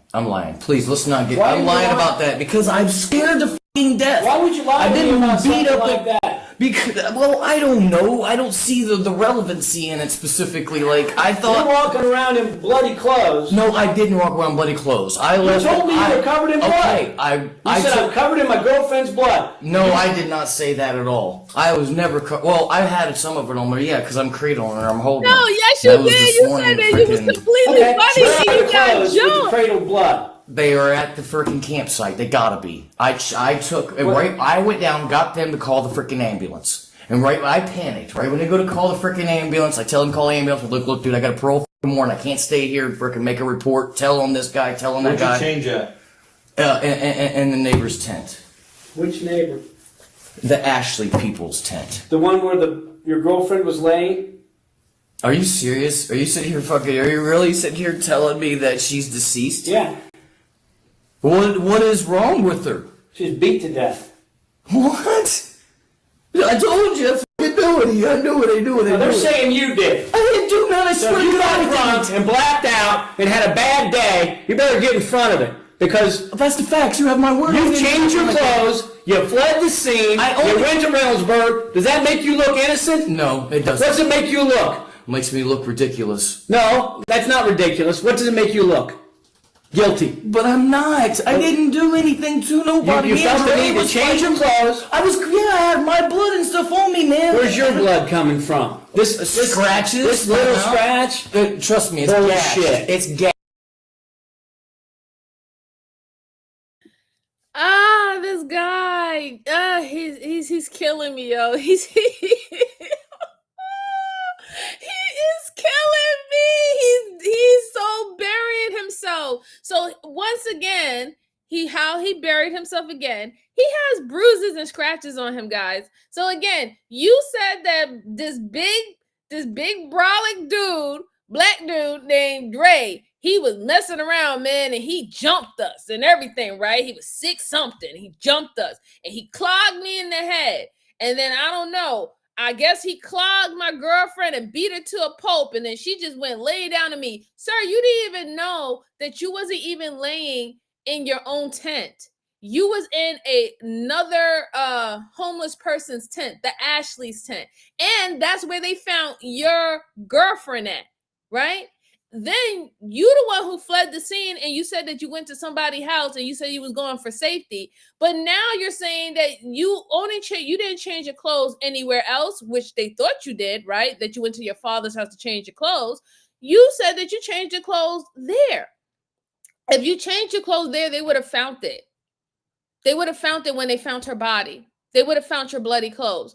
The reason why they're asking where your bloody clothes are, because your bloody clothes is not there, which you're just lying right now saying that you changed there before you dipped and left. No, you dipped and left bloody, and you changed your clothes wherever you went. And then and then I don't even know if you called 911. You're saying that you called 911. At this point, I don't even believe if you did call 911. I'm sure that maybe the tent community called 911, right? Especially the Ashley people. They like, why they have a dead woman in my tent? Like, oh my God, they probably called 911 or found someone to call 911. This dude is really like burying himself, which I'm happy, right? Because then the person who did the crime do the time, right? You know what I'm saying? If you do something horrible like that, you should be held accountable. But if, we do preach this on this channel, don't try to do it by yourself. Don't think you're smarter than the average bear. Be quiet and get a lawyer. Be quiet, get a public defender, right? It's just better that way, because anything that you say, and he's saying a whole lot of stuff. He's all over the place. All over the place with Big Ben, Big Dre, whoever. He's all over the place. All of that is being used against you. It's going to be used against you. So just don't even do it. Really, seriously. Just don't do it. Let's see. Yeah, Will said clothes change straight, give away. Yeah, exactly. Omni said just got off the phone with the school. They want me in the master's IT. Oh, congratulations! Yay! Good job, Omni. Good job. Shout out to you, sir. Shout out to you. Let's see. Matt said he has meth brain, unfortunately. That's why he's talking like he is. I get being scared, but if you're that scared, then simply ask for a lawyer if you know. Yeah, I agree. I totally agree. Yeah. And you know what, you're right. He probably do some form of meth and stuff like that, especially how he's like, how he's moving his mouth and he seemed like he has dry mouth. That's why he's trying to continue to get liquids down there. But then also that could be a manipulation tactic. Like I said earlier, when you want some time to figure out what else you're going to say, you will take a sip of water, take a drink of coffee or something to give you time for you to respond the way you want to. So shout out to you, man. I appreciate that. Digging his own grave. Yep. Yes, Flower. He keeps on digging. He got a whole shovel, man. Yes, the Ashley People's tent. Yes, exactly. Let's see. This man went to the Nas and T-Bar school for acting. Oh, shit. Oh, my goodness.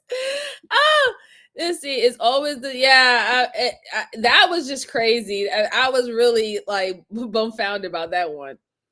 That's the problem with the meth garbage. You start believing your own made up stuff, or he's just trying that hard to get out of it, but it's awful at it. Yeah, he's just awful at it. It doesn't even make any sense. He said, I am smarter than the average bear, but even the smartest bear don't practice law. Yes, I mean, hey, it's true. It's true. You just got to just know that, you're putting yourself in a situation when you try to do it by yourself. Legal counsel is the best counsel. And I know it's pricey, it's costly, and you can't trust all lawyers. I get it. I completely get it. I understand. But there is a way how they speak. The law has its own language, right? That these people are trained to know how to maneuver in it. So unless you're really, you're really into the law and you really understand all forms of how it moves and how it plays on this chessboard, I just wouldn't chance it, especially being an amateur about it. I would not chance it. Let's see. Okay, yep. Let's see. Matt said, yes, like I said before, always get a lawyer even if you're innocent. Yes, absolutely. Absolutely. Let's go on. Let's see what else he's gonna, pin on himself. Gashed. It's gashed bad. Did you get a good look at your girlfriend this morning before you fled the police?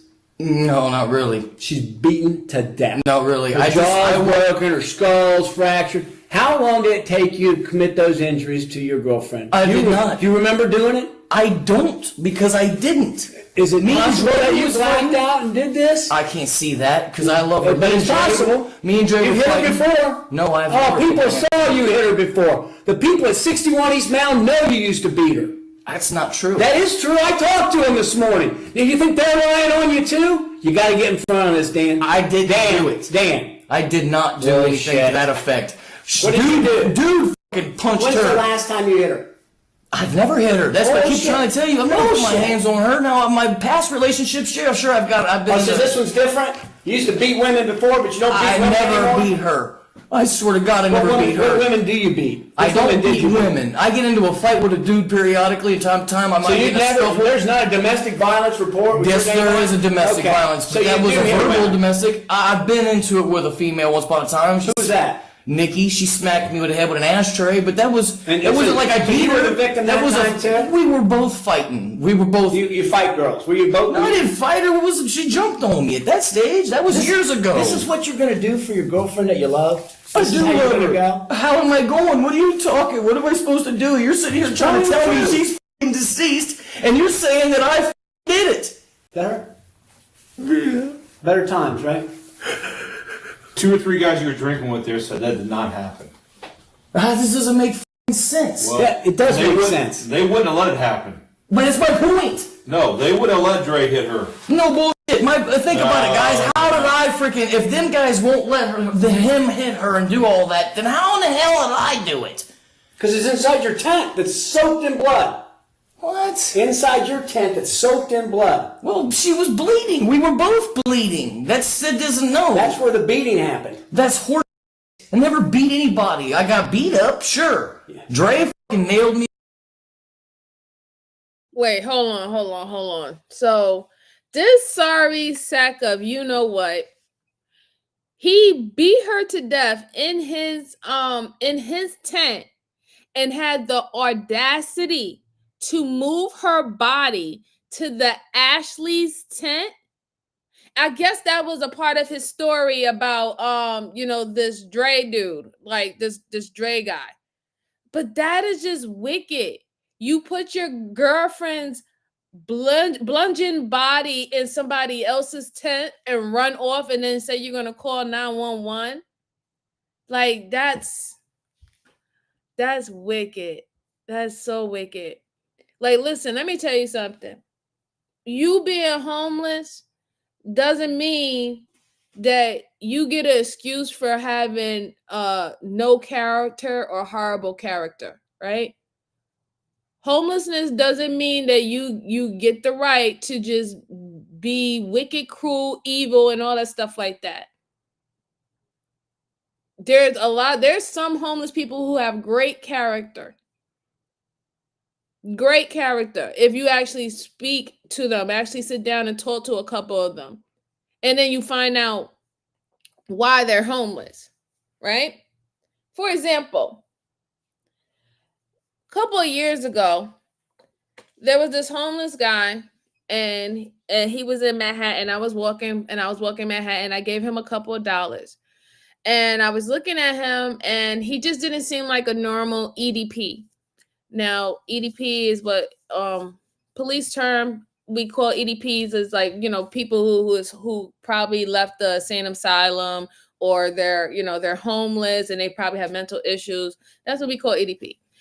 So he wasn't like the average EDP. He wasn't necessarily aggressive. He was very polite when he asked for money, and I gave him money, whatever not. And then I decided to have a conversation with this man. And this man, he was an older gentleman. He looked like he was 43 years old. And I said, what happened to him?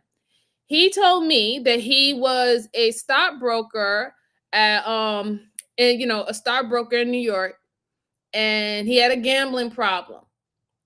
And he used to go to Atlantic City all the time and gamble. At one point, he went and he spent all his money and put a lien, on his house and everything. He was married and everything. And he said he was a successful stockbroker. He put a lien on his house and everything and lost everything. He lost everything. And because of that, he could not face his wife and his children by, losing their home and losing all their savings and everything like that. So he decided to tap out of the world. So him becoming a homeless man was all from his own will intent, because he did not feel like he could face them for what he did. And he said he'd been living on the streets going on so far for 20 years. They never heard of him again. He just literally just disappeared. And he felt that that was his way of punishing himself for being so foolish and destroying his life. And he didn't deserve his family nor his wife. So like I said, not all of these people that you think is because they of bad character, they did something bad, they automatically was a criminal or something like that. Some of these people just choose to they don't want to be a part of society. Something happened to them, something traumatic happened to them, and they just out of touch with society. They just don't want to be a part of society anymore. So that's just a little story. But we're going to go on. Me a couple times. You don't look beat up, dude. Well, I've cleaned up a little bit. You have. I got knots all over my head, dude. A shit ton of them. You can't see them. Do you remember looking at your girlfriend before you fled the police? I looked at her and I saw that she looked really hurt, man. So I went down and I had somebody call the ambulance. According to witness testimony, before fleeing the scene, Danny went to a friend's tent and told his friend that he believed he killed his girlfriend. He then showed the friend her body, asked him to call the police, and then left the homeless encampment. You went to his tent and said, "Hey, listen," and you said, "I think my girlfriend's dead." No, I did not say Yes, you like did. that. Yeah, you did. Why are they making this up? They don't know anything about it. They've been asleep. I thought she was I thought her and I were just beat up from the scuffle from the evening before with old boy, man. She was beat up from the scuffle with you. You just I never got into a fight with her for any reason. You don't know that. You don't even remember. No, I really don't remember so her and I getting into something you did while you were blacked out. I can't see that. Nah, he remembers. He remembers everything that he did. And it doesn't even make no sense for his friend to lie, because wouldn't his friend be held accountable or even seem like an accomplice if he was to help him to stage this supposed big Dre, somebody who beat his girlfriend to a brick and then decided to put her body at somebody else's tent? He would be named as an accomplice. He has nothing to lie. You told somebody. You knew where you was going. You knew. And for him to say, no, I don't remember anything. No, like I said, that's not how short-term memory works. It doesn't work that way. Stop doing that. Y'all look foolish when y'all do it. It does not work that way. Let's go on. Put your hands. I remember that. That's from the dog. That's from the puppy. I remember that. That's from the pup. The puppy. Oh, the dog nailed me there. Mm-hmm. That's scratch. That's been there for 2 days. And you fled out to your parents in Reynoldsburg. I took them off because it's pretty evident that I can't stay away. I can't stand around and wait for the ambulance to show up. You knew enough to change your appearance and flee the scene. I just changed. Look, I didn't. You know who else was standing there? Look, I just grabbed this off of the freaking ground type shit. Edgar was still there. Cowboy was still there. Well, they don't have no worries. Like, yeah, they don't have no worries. The person that left is the person that had worries. I have a parole warrant. Look it up. I have a parole. Wake him up and say, I think I never said it. I think Kit Kat's dead. No, that's exact. That's what he told you? Yeah, and his girlfriend too. You woke them up. I think Kit Kat's dead. I talked to the younger couple. Them are the ones I talked to. I ain't talked to Ed this morning. I talked to the younger couple that is a tent down or two from Ed. I just talked to them before I left. Yeah, that's who I had call the ambulance. He said you were. Now they might have got Ed and sent him down there. No. You were blacked out drunk and you beat your girlfriend to death. No, I didn't. You got minor injuries. I got in a fight with dude. I never got into it with her for any You don't look reason. like you've been in a fight at all. Certainly not with an adult. Knots on my head and a split lip. I wish he would stop already. Oh my God, somebody make him stop. Dude, you don't even look like you got in a fight with this dude. You said that this guy was jumping you and all the stuff like that. You don't even have a busted eye. You really even have a busted lip, right? Like you don't have nothing going on that makes it seem like you actually was in a fight or somebody attacked you. However, your girlfriend is black and blue and is no longer breathing. There's a difference. And then you still talking about this random guy that nobody in that little tent community have said that this person did anything, or they saw that this person was around you.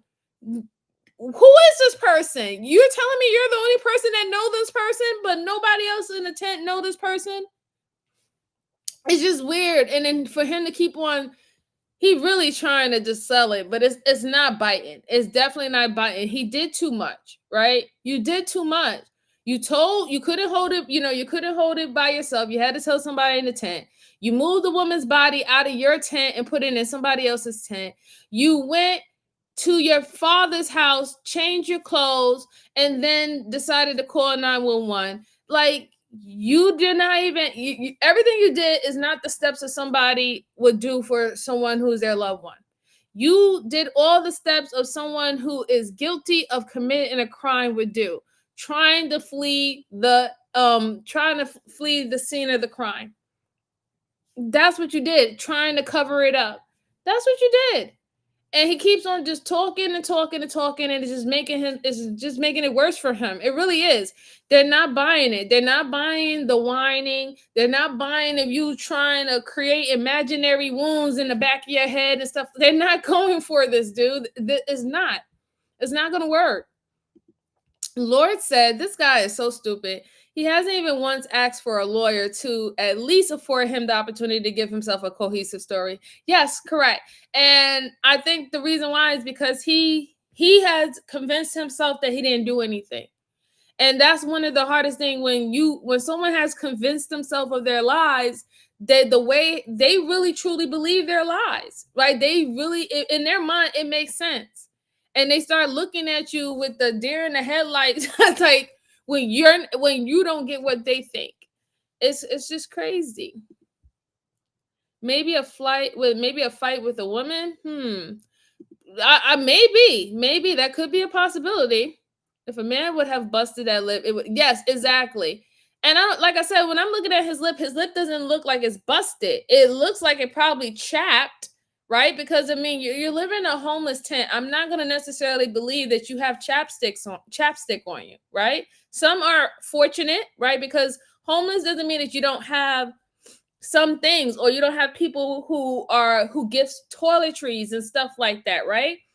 That doesn't mean that, but that could be a possibility. You just don't have no chapstick and stuff. You dry, you're dehydrated, you don't drink enough water. Those are many reasons why your lips can be chapped, and you might have that little crack, the crack in the lip, because your lips are chapped and you're dehydrated.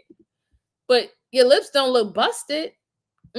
Absolutely. I don't see a bruise. I don't see a flare up. I don't see your jaw. You're not talking like your jaw hurts. So it's just like, I don't know who he's really trying to convince here, outside of himself and these detectives. But, they're not buying it. Dude tried to poke me, dude. Poke you? Well, he had a little penknife. And so you got these minor scratches in a penknife wound and a knot on your head, and your girlfriend is beat to death. Does that make fucking sense? And you change clothes and you go to Reynoldsburg? I did that to go see my dad. Here's the thing. I've been doing this for a long time. I've been doing this longer than you've been homeless. Okay? I know what happened. I didn't hurt my girlfriend. Okay, let me tell you something. There's two kinds of people I talk to in this room. Cold-blooded killers that don't give a f***, or people that got a problem. Maybe yours is alcohol, and you blacked out, and shit got out of hand, because you got slapped around a little bit by Dre, and you go home and you take it out on the old lady. But that's not true. Well, you beat her to death. No, nobody else had any reason to. You've been beating her the whole time you've been up there. That's what they told me. Well, they're full of crap. Every one of them's lying on Danny. Is that what it is? They all got And something. Danny's the only one who changed clothes, hopped a bus to Rellsburg to go home to his mommy and daddy, leaving her That's not to the lay case. there and die. No, it's Leaving not. her to lay there I and went die. down and I had to. You went down there and you told Ed, I think she's I dead. never said that to nobody. Why would he make that up? I don't fucking know. Why would he make all this up on Danny? What did he make up besides the freaking fact that You said he made up everything. You're telling me he said I walked down there, he walked down there. I didn't do any of that crap. So he is freaking bullshitting. He's got to be. I went down and Well, told we'll a just couple. parade them in front, and you look like the cold-blooded killer that you are. I went down Not and- somebody that's got a problem.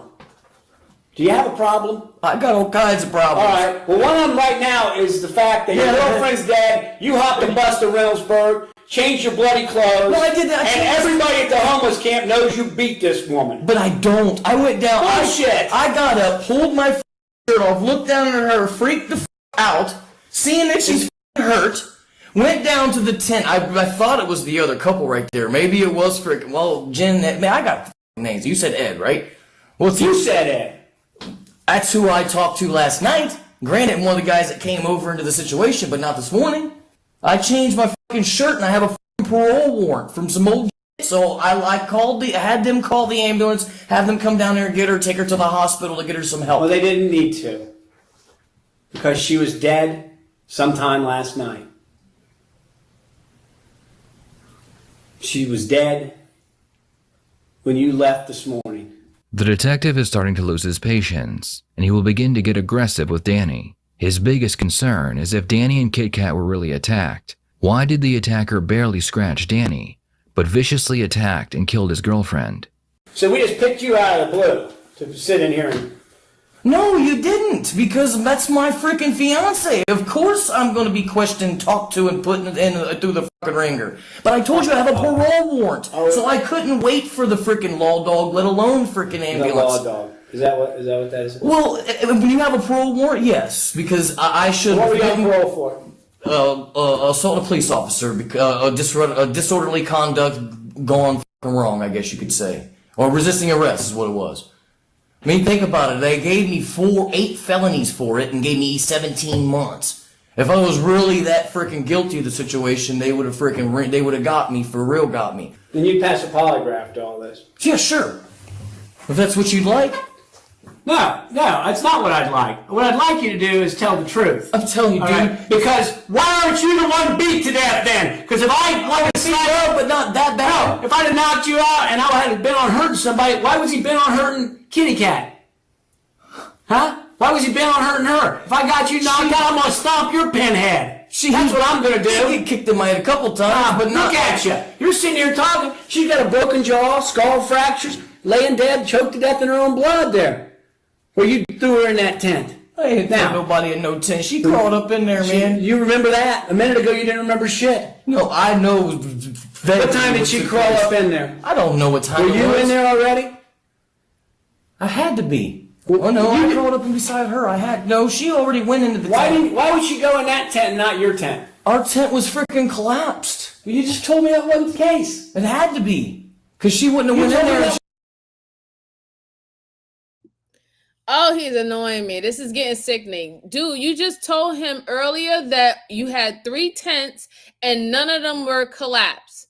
You said they were all up. You said none of them was collapsed. Now all of a sudden the tent was collapsed.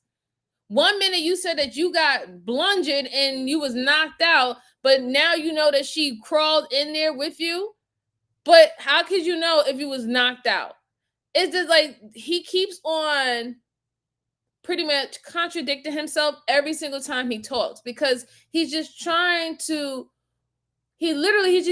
make something stick. He just wants something to stick at this point because the pressure is on, the heat is on, and he's realizing that the detectives had it up to here with him, right? They're starting to get aggravated with him.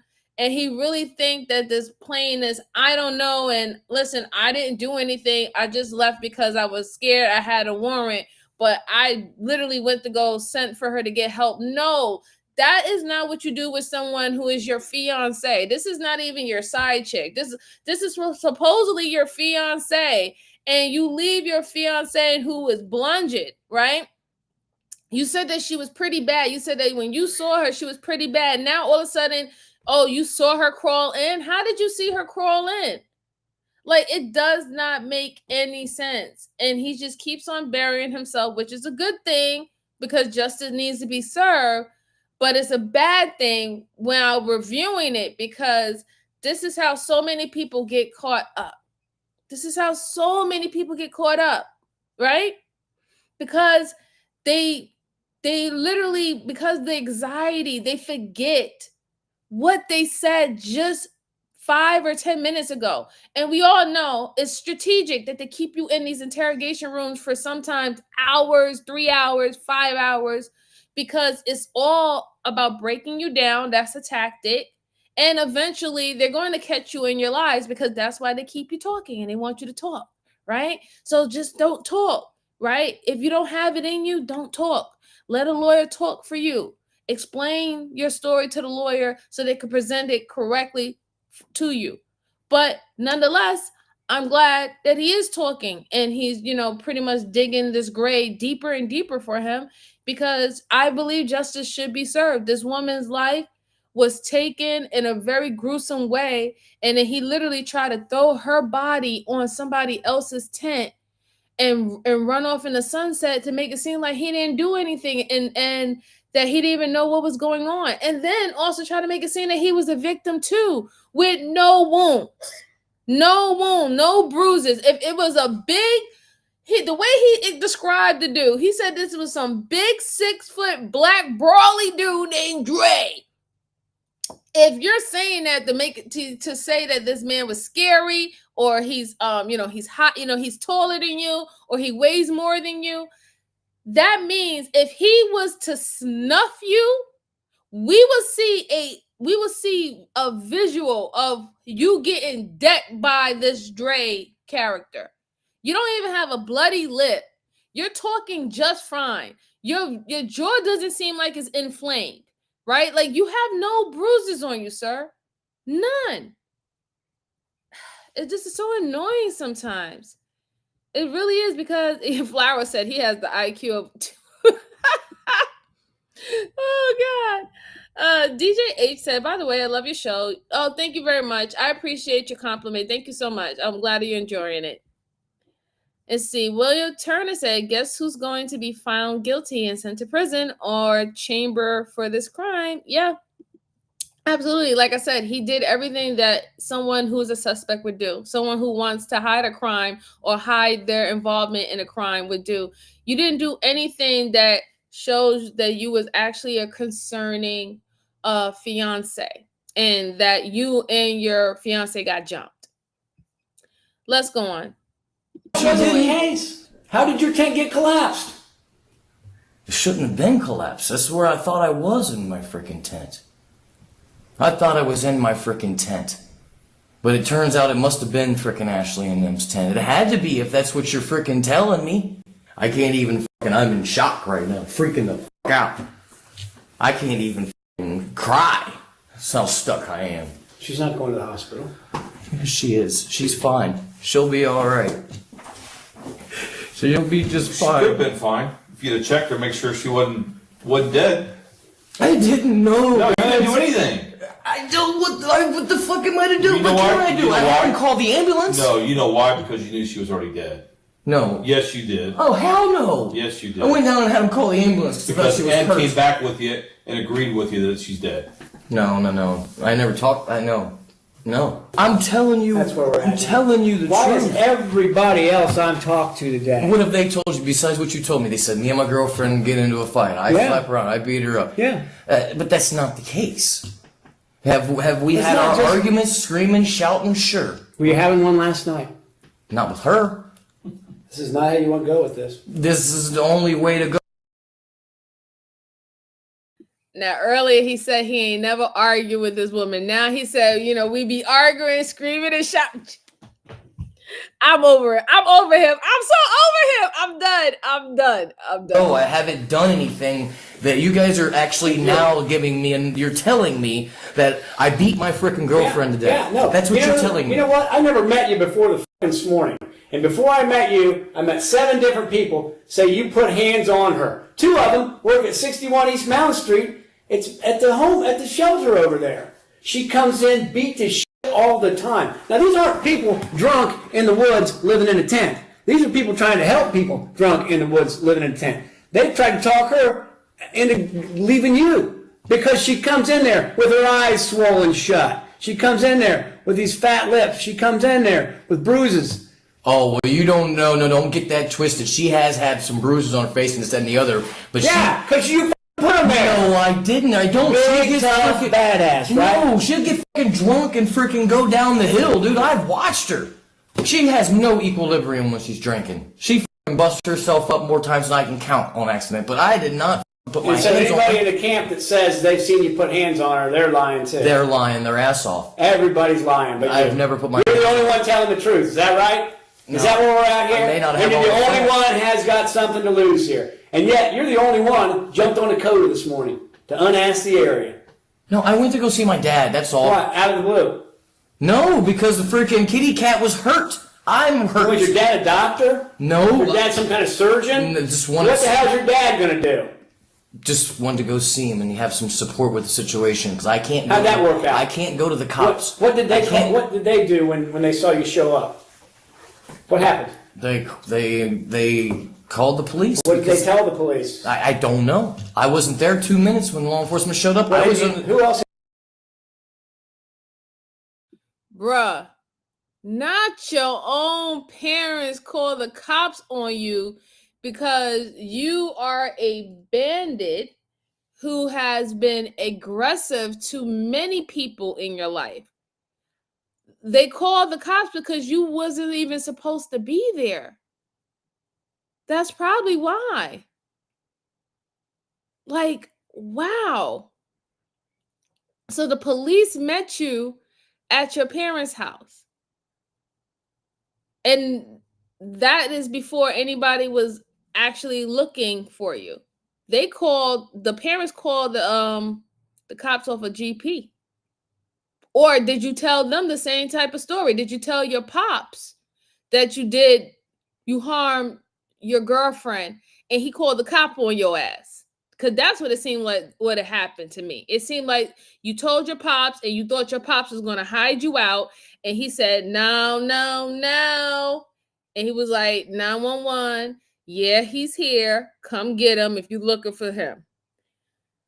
That says a lot. It does says a lot about you. You also have a history of domestic violence and assaulting individuals, even assaulting a police officer.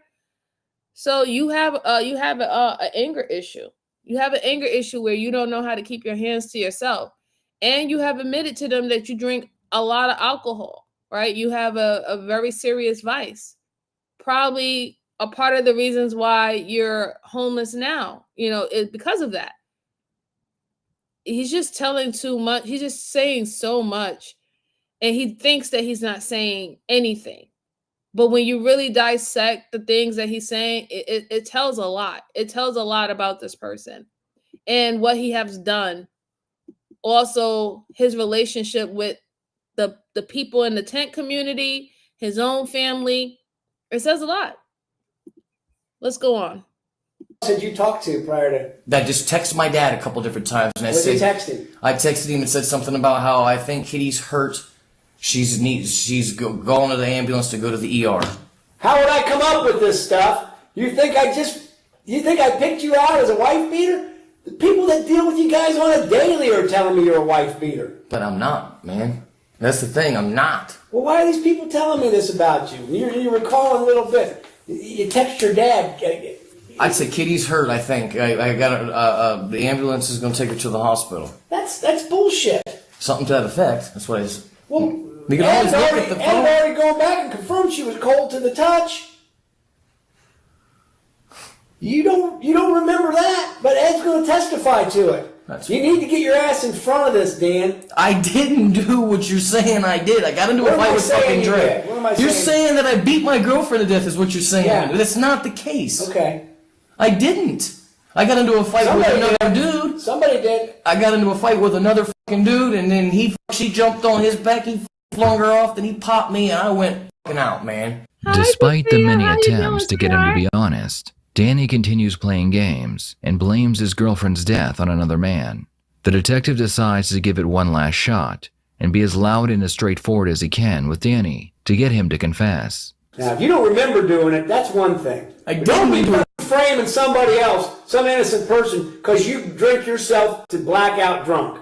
That's the case. So you drink yourself to blackout drunk. I remember fucking Dre fucking jumping on me, and I remember. Then I can understand that. I didn't do this. Bullshit. I don't. You woke up covered in her blood, changed your clothes, hopped on the cover bus, and got out to Reynoldsburg to your daddy. When you woke up, she's dead. She didn't look dead. She just looked hurt. You woke up beside a dead person. In the same tent. Who the fuck are we supposed to think did this? Fair enough. No, Does it take a rocket scientist to figure out what's going on here? I'm telling you what took place, though. I got to fight with another dude, man, and then freaking... Then you got mad because you got slapped around a little bit, and you took it out on your girlfriend, like you normally do up there. According to everybody in the camp, except you. Well, they're all freaking correlating their stories then or something. Is that what they did? I don't fucking know. He doesn't understand. It doesn't make any sense. Why would the whole community in the tent have something against you? Why would they conjure up all of them? And I'm thinking this tent community has to have at least 10 people in it, right? The bare minimum. Why would they conjure up a story, get together and say, you know what? We want this guy to go down for murder. And even though we know that it was somebody else who did this. Let's just make up the story. Why would they lie and say that we know that you beat your girlfriend because they've seen her get beaten so many times before?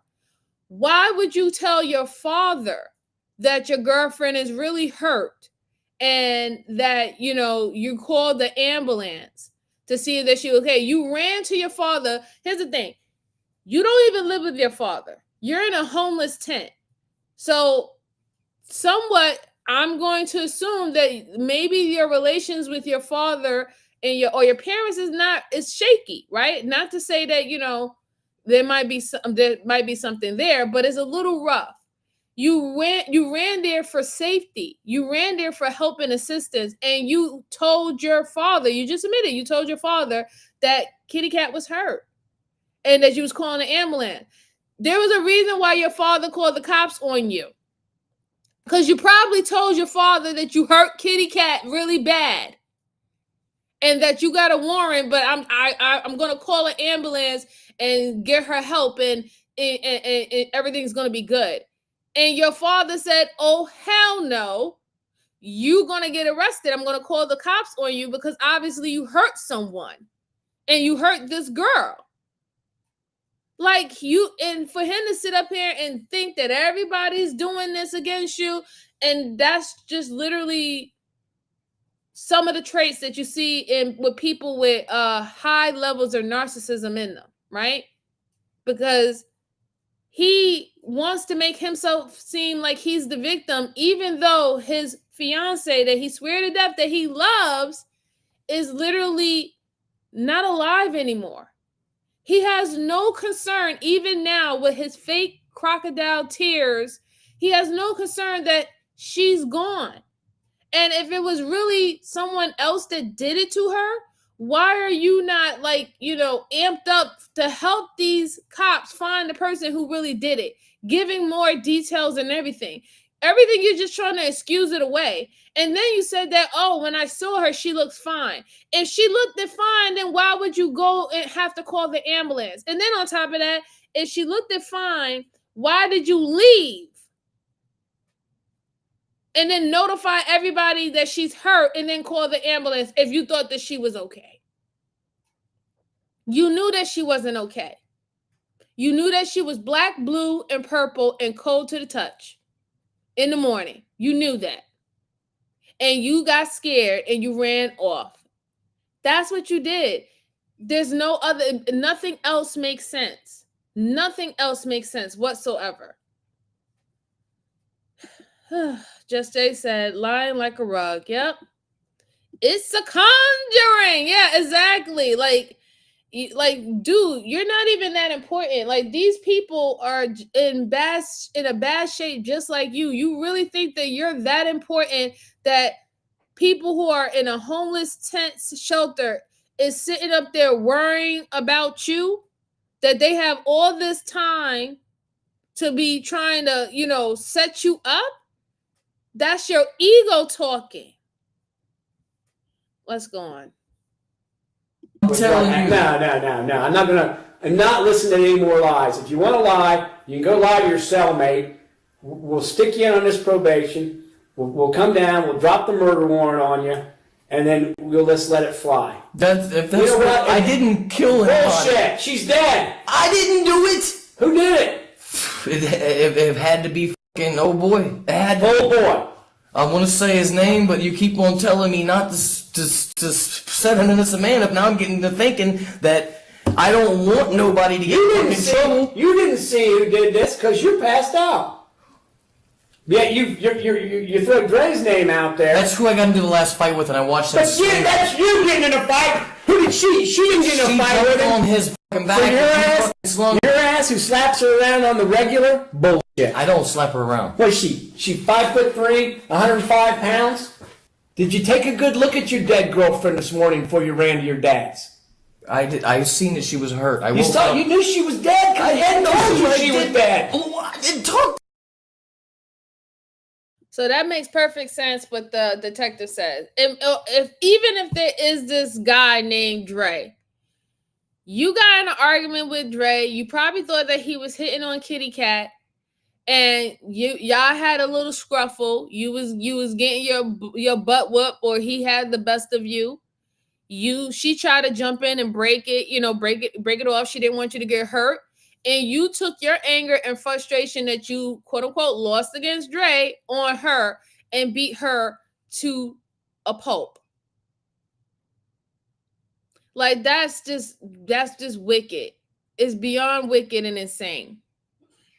And oh my God, I'm just getting so annoyed, guys. I'm just getting so annoyed and angry. It's like, at first, his behavior was quite comical, but now literally the reality of the situation is sitting in, and I'm getting a little furious. I really am. William said, this man should just stop now and man up to what he did. Classic narcissistic behavior. Absolutely. Let's go on. I'm getting pissed off.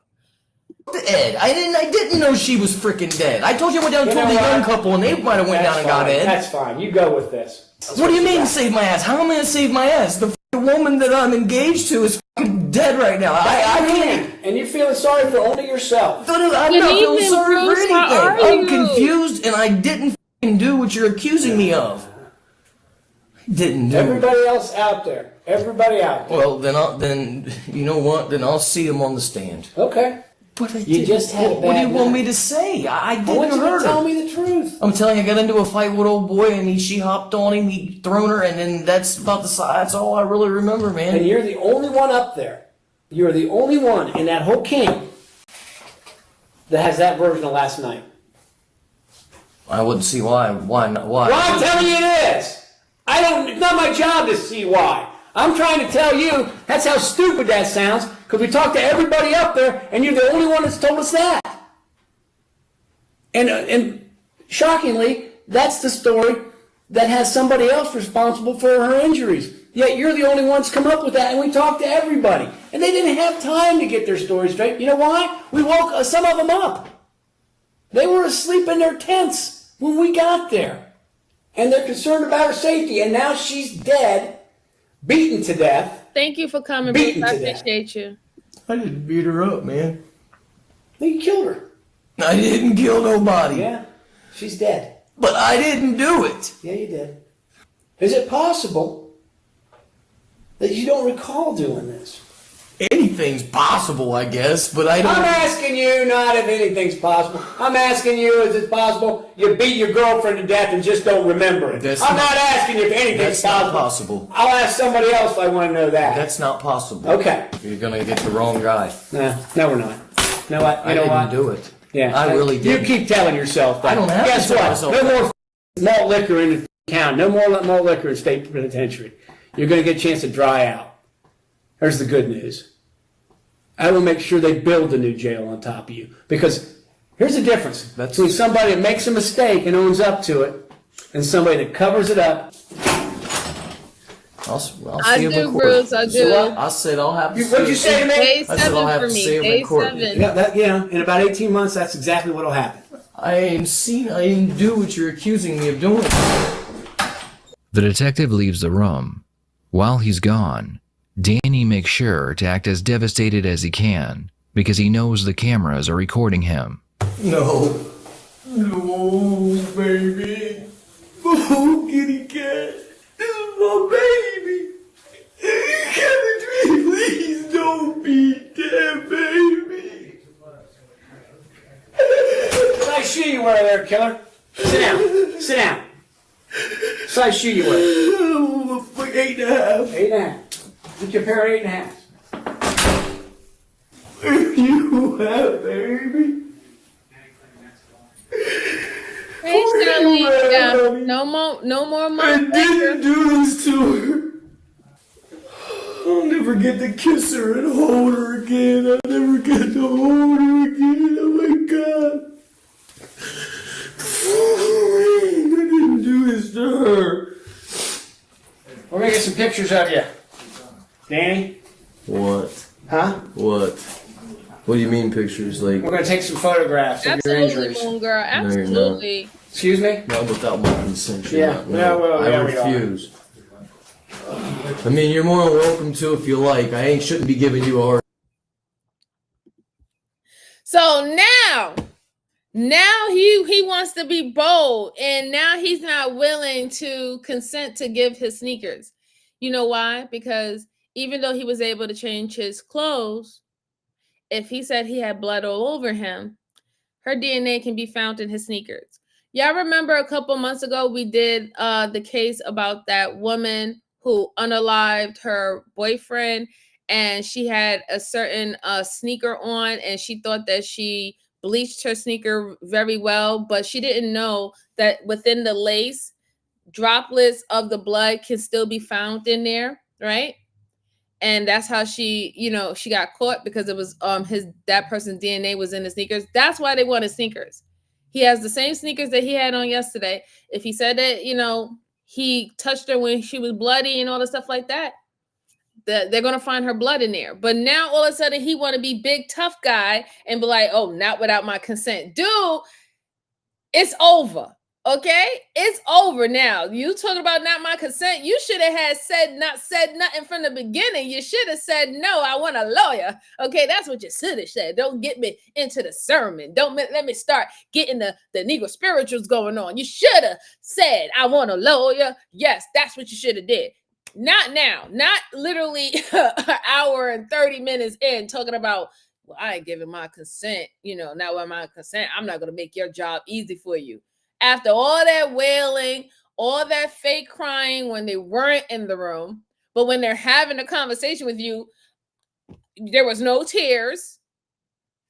You were still trying to say that she's not dead. You were saying that she was fine the last time you seen her. You dude, just stop it. Please stop it. I'm about to just, you should have said lawyer. I need a lawyer. You should have did that. That's what you should have did. Don't try to act tough now, tough guy. Jesus. Yeesh. Terrible. Ms. Jaden said, T-Detective said he will never jail build. He said he will build a jail on top of the detective is done with him. He is sick of it right now. He's sick of him. Hi, Candy. How are you doing? Good to see you. Thank you so much for chiming in, ma'am. I appreciate you. Yes, right, Moon Girl? Right? That he should have did. I'm telling you, he should have did that earlier. Now was not the time. It was not the time. Yes, pass the collection plate. You done fucked up. Let's go on. Hard time for real, because you're just doing your job. You should stand up now. Dude, I didn't do what you think I Stand up. did. He is We're just annoying taking me, some but pictures. he's- I'm don't not know. asking you. I'm telling you. Stand up. If that's the case, then this might be interesting. If that's the case. I don't want to be threatened, please. I'm sorry. My wife deceased. Yeah, I understand that. I spent more time with her this morning than you did. I didn't hop on a bus to Reynolds. I went to go Stand see up. my dad. I knew the ambulance was coming. I had warrants. There's no sense. There's nothing I can do. All for these her junk, besides all send these her to the detectives are hospital. going to do is take some pictures. I mean, I'm not capable of a lot of things. And one thing of them is I'm not capable of killing my girlfriend, so you're telling me? Well, I told you I don't think you did it on purpose, man. I ain't touch her, man. I got in a fight with dude. Even if you were in a rage where you're just so drunk you don't remember and things just get out of control. Don't get me wrong, there is a lot I don't remember. Okay? I know. But I'm pretty fucking sure I didn't fucking hurt her. Well, I don't think you did it on purpose. I don't think I did it all. That's what I'm trying to tell you. Dude jumped on me, man, and then she jumped on him. I know. We've heard that story, but I'm telling you, that's not what hurt her. Like I said, I don't think you meant to do it. I think it was accidental. That doesn't stand. No, there is no accident. I didn't do it. It does make a difference. How? My wife is gone. There is no difference. I love Jesus. She's gone. She's gone, and now I'm being accused of it. And in turn, not only has she lost her life, but I can give mine up in a second to see her one last time. I wouldn't think twice about it. Not once. Just want to hold her one more time. If you guys think I fucking did, and then if you think I did, and I don't have no money, I don't have no lawyer, I don't have any education per se. If you believe I freaking did it, how can I beat this case? How can I beat a case? What you think? I don't even care anymore. I just miss my baby. I need you, kitty. Oh, I'd give anything just to see you for 2 more seconds. Just to kiss you and tell you you're pretty. You're so pretty. You're beautiful. You're the most beautiful person in the whole world. In the end, Danny was convicted of second-degree murder, and he received 15 to life in prison. What are your thoughts on this case? Did the punishment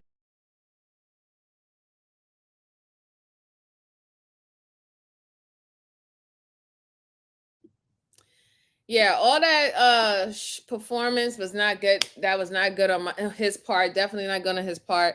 However, how do y'all feel about what they gave him? Do y'all think that was enough time? Now I get it. I don't think that he planned it. So, but I don't think that, to me personally, it doesn't sit well with me. Him getting 15 years. No. I don't think so. No.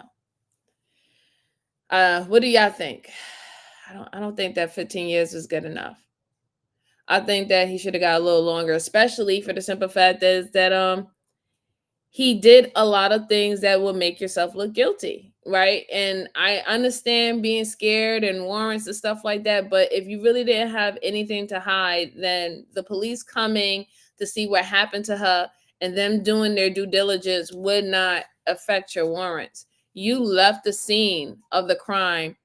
You let your parents know what happened to her. You let another person in the tent know what's happened to her. You moved her body. There's just too many things that you did to try to hide what happened to her, and also try to blame somebody else that nobody said that this person even exists, right? But you just naming this person. And I just really, it's not sitting well for me. 15 years did not sit well for me. Did not sit well for me at all. Let's see what everybody else says. Moon Girl, wait. Oh, man.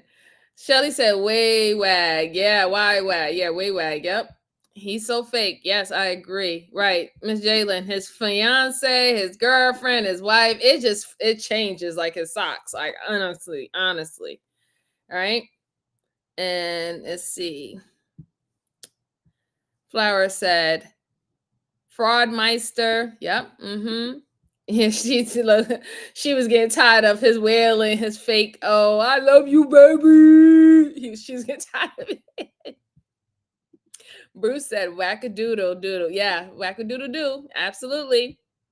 Yeah, creep. Yep, nut job. I agree. Second degree murder. That's what they said. Yeah, I don't think 15 years is enough. No, I don't. It's never enough time. Sometimes, yeah, I sometimes I agree. In certain situations, it is never enough time. Definitely for the loved ones, right? No, that is ridiculous for a lot. Yeah, I see. He said, what? Only 15? That's insane. He could have been out in 10 to 12 with good behavior. Possibly, right? Life for a lie. Norma Colin said, no, 15 years is not enough. Yeah, I just don't agree. Me personally, I just don't agree. 15 years was not enough. But I think they took into consideration that if he's under, he does any form of narcotics and he is, he has alcohol abuse, they took that in took that in consideration on him, his behavior. And then, but like to me, it's like he had a history of assaulting people and domestic violence. I thought that would stick a little bit more, that everybody in the tent knew that he was pounding and beating on her for a pretty long time. It was only eventually it was going to end up to the point of her losing her life, so.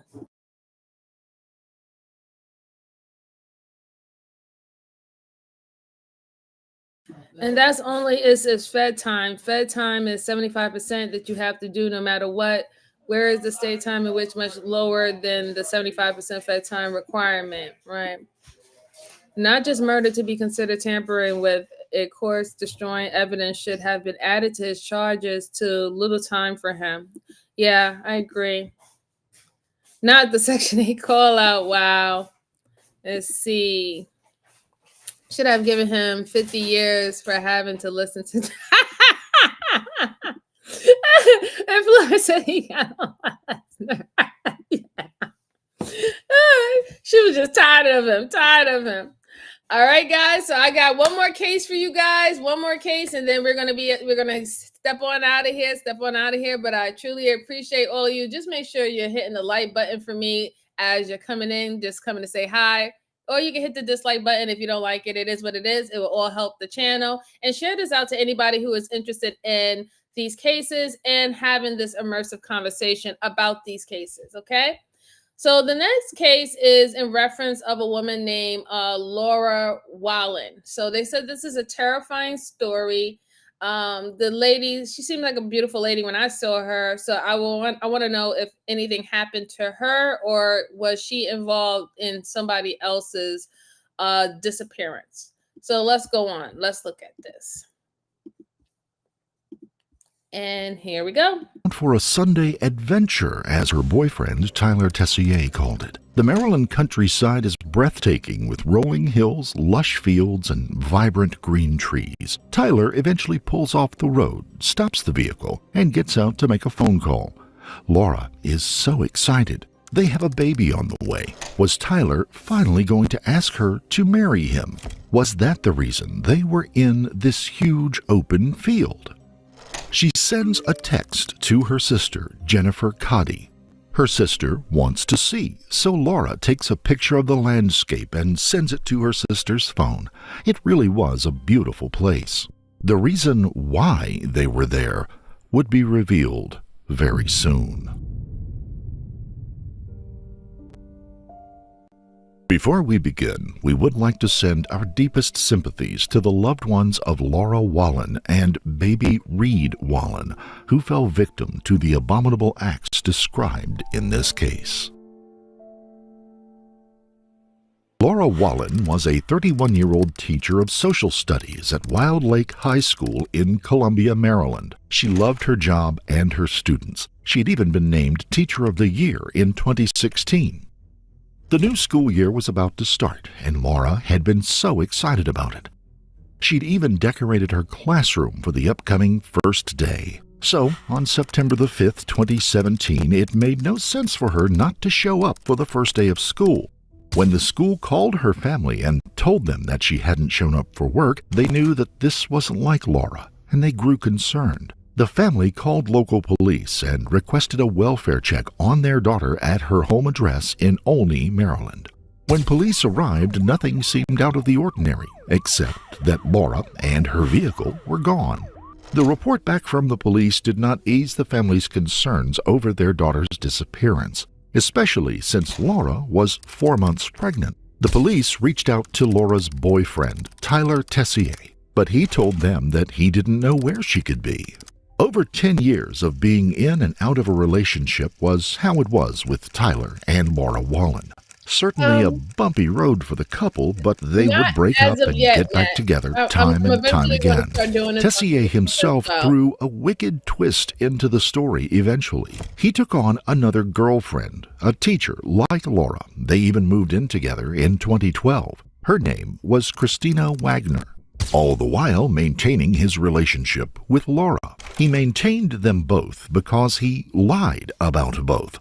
He would tell Laura that Christina was a nutty, obsessed female stalker, that they should just leave her alone due to her instability. And then Tessier would say the same thing about Laura to Christina. He'd even told Christina that Laura was schizophrenic. None of it was the truth, just lie upon lie to cover up the truth of how messed up Tessier really was. In July of 2017, Laura found out she was pregnant. She told her family about the pregnancy and admitted that it was Tessier's baby. Ever the gentleman and concerned father of Laura, Mark Wallen, met Tessier at the mall and posed a simple question to him. What do you intend to do? I love her and we're going to get married, Tessier told him as he revealed an engagement ring. Mark Wallen, of course, questioned Tessier about the other female in his life. He told Tessier that he had heard rumors of the other woman. Without batting an eye, he told Mark that he hadn't seen the other woman in a couple of years. Yet, that night, Tessier went back to the apartment he was sharing with Christina. Using the very same ring he had shown to Mark, he proposed to her. A wedding would be underway, a wedding that would allegedly happen just a month after Laura was due to give birth. As July turned to August, Laura was preparing for the new baby and getting things ready for the beginning of the school year. But there was... Oh, thank you, Matt. I appreciate you. Yeah, like as of right now, I'm not on Facebook, but I am starting to think about taking this to Facebook Live and also a couple of social media platforms. So shout out to you. I appreciate it. Thank you so much. Yes, William, this guy playing both ends of the field. Absolutely. He was just trying to see which one, he was jangling both of them. He was getting what he needed from both of them, and he didn't want to let them go. And he didn't feel like he had to, because as long as he badmouthed both of these women with each other, that it keeps them separated, right? That's a part of the triangulation. You start to make the seem like the other girl is the bad guy, and vice versa. They're never going to link up and try to start putting things together, right? And then that keeps you clear. So it's terrible. I hate when people do that, but that's what a lot of people do. Men and women do that. Let's see. Also, Candy said, I love it too, Matt. Not many out there that I found. Thank you so much, Candy. I appreciate you. And see, it takes a special kind of cold-blooded for this one. Yeah, absolutely. So it seems to me, and this is just me speculating because I haven't actually reviewed this case. It's the first time I'm reviewing it with you guys. I'm getting the idea that he didn't want, he wanted to continue to be a player. He felt that he was being pressured by Laura's father to marry her and make her, quote unquote, an honest woman by impregnating her. And it seemed that he probably did something to get rid of her and the child. That's what it looked like. And if that's the case, and if I am right, oh, there's a place in hell for an individual like yourself.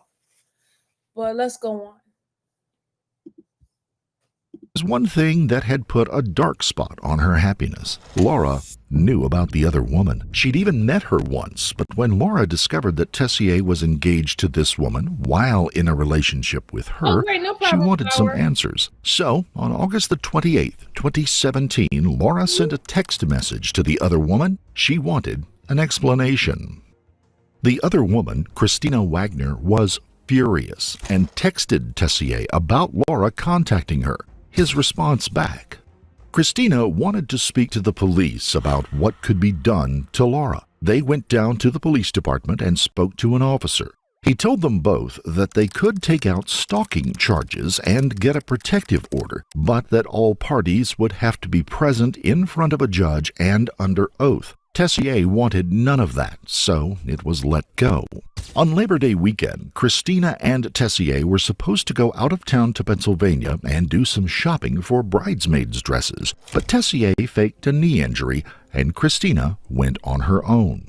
Laura's family had made plans to go away for a holiday weekend, but Tessier told Laura that he had made plans for just the two of them, and she chose instead to spend her time with Tessier.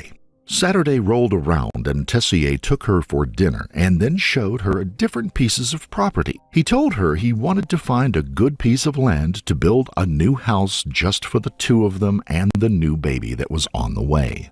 They'd driven around so much that Laura didn't really even know where they were. So when Tessier pulled over on a particular piece of land and got out of the vehicle to make a phone call, Laura took the opportunity to text her sister Jen. When Tessier realized that Laura was texting her sister, he quickly took a picture of Laura with his phone and sent it along in a text to Jen.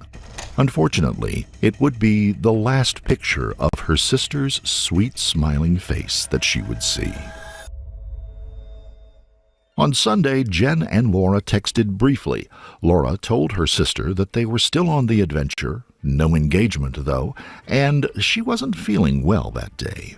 Early Monday, the text changed between Jen and Laura. Jen grew concerned about her sister and told her to call. They had always talked to each other about anything, but Laura kept texting instead of calling. Laura would never talk about something like this through text, and the name of the ex-boyfriend was misspelled as Atwan, when it should have been spelled Antoine, and Laura had. So he hurried up and he took a picture of her and joined in on the message, the text messages of her sister to make it seem that she's safe and sound. Look, she's alive, right? Then after a while, whenever he decided to do what he did to this poor woman, he started sending just a whole bunch of messages. And like I said, it reads just like how it was with the first case that we were reviewing today. After a while, you understand how your loved ones, your friends, someone who's dear to you, or someone that you spend a lot of time on the phone with via texting or whatever, you start to pick up on their mannerism. You start to pick up on how they text. And when things start to not sound like that's something that they were right or that's something that they were due, that's where red flag starts to flare up. It just happens. It is what it is. We naturally just pick up little tiny things of people's habit. The more and more that we that we're around them, the more and more that we get involved with individuals. This is what we do. So of course, the sister, she realized that something was up because it seemed like she was very close to her sister. The simple fact that you're talking with your sister while you're supposed to be on some romantic getaway with your boyfriend, that seemed like that's a very strong bond between sisters, right? Letting them know about your whereabouts and what's going on. So yeah, she was going to pick up that something's not right. And that eventually that the simple fact that her sister Laura will always pick up the phone, at least try to speak to her or hear her voice. At least within a day or so, Very evil person. Yeah. Really evil person. Absolutely. And the bad thing about it is it's intent. He planned it. He knew that her parents was going to go away. He faked the injury for the other girlfriend, so she had to go shopping by herself.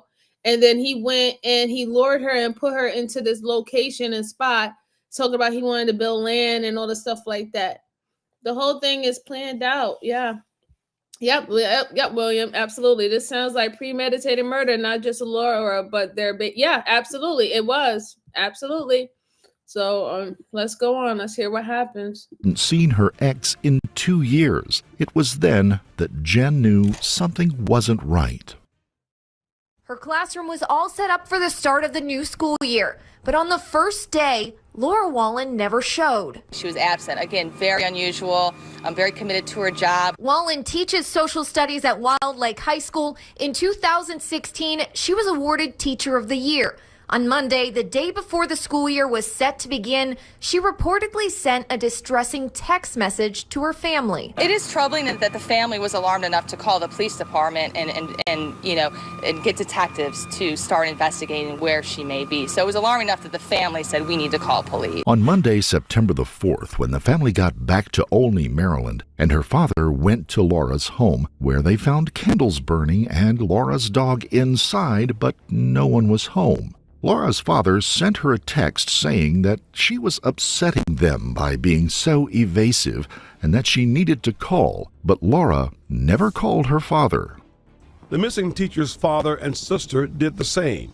They say she was 4 months pregnant. Pictures of her sonogram were posted on a refrigerator. Totally torn our world apart. It's like a TV drama that you wish you could shut off, but you can't. The Wild Lake teacher's sister may have been one of the last people to make contact with her before she disappeared. I spoke with her on Saturday, just through text message, and then briefly on Sunday, and then I had one text message in the morning on Monday. They even made contact with Tessier, asking him if he knew where Laura was. He said that he had dropped Laura off after their date. She had become angry and hysterically crying, telling him that she wanted her door key back and for him to leave. Then he told them that they were supposed to meet at the Nordstrom Cafe in the Columbia Mall the next morning, but she never showed up. Tessier said that he had gone back to Laura's to see why she hadn't come to the cafe as they agreed, but couldn't get in because he had returned his key. September the 5th would have been the first day of the new school year for Laura. She had worked for weeks on her lesson plans for... See, none of that makes sense, right? Because number one, you said that you dropped her off back at her house, then y'all got in some argument and she asked for her key back, but y'all were supposed to meet up at this spot. So, okay, bet.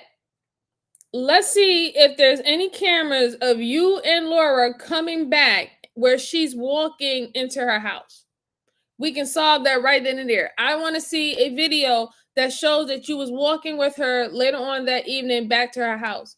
And y'all had the whole exchange, whether in front of the door or in the car where you had to give back the key, right? That would just solve everything. But if you can't even confirm that, you're the last person that she was with. You're the last person that she was with, and you're also the last person that she spoke to, outside of her sister. It doesn't sit well, and I'm sure this raised a lot of concern and red flags for the family and even her school, because they said that she was so excited to go back to school and to start the new school year. She's one of those teachers who love her job and love her kids. And she was looking forward to the school year. And then also being about to be a soon-to-be parent. It's outside of her character. But let's go on. For the coming year, Laura was very devoted to her work and her students. So when she didn't show up for work that morning, everyone knew something wasn't right. And when they started investigating, Wallen was not at her home in Olney. We've never had any instances that's not beneath like 11 11 years. Joyce Robinson lives near Wallen. She didn't know her personally, but is thinking about her and her family. I'm going to be praying for her. I hope she's okay. A search was initiated of the neighborhood where Laura lived, and it was canvassed by police officers. They spoke to one neighbor who told them they had seen Tessier walking Laura's dog on September the 4th around 2:30 in the afternoon.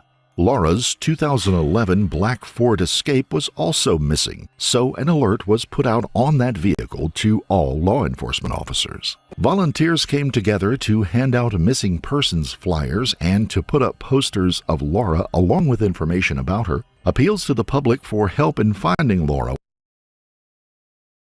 See, again, it goes back to what I just said. Where is the video, or where is the eyewitness that saw you and Laura, you returned her back to her home? They said an eyewitness saw you walking her dog. You were walking her dog. They didn't see Laura with you. Why the hell are you walking her dog if supposedly y'all got in an argument, she gave you back the keys, and y'all was supposed to link up the next following day and go to a cafe and straighten things out? But you're caught walking her dog? Come on now. Stop. Let's go on. Were going out and vigils were being planned.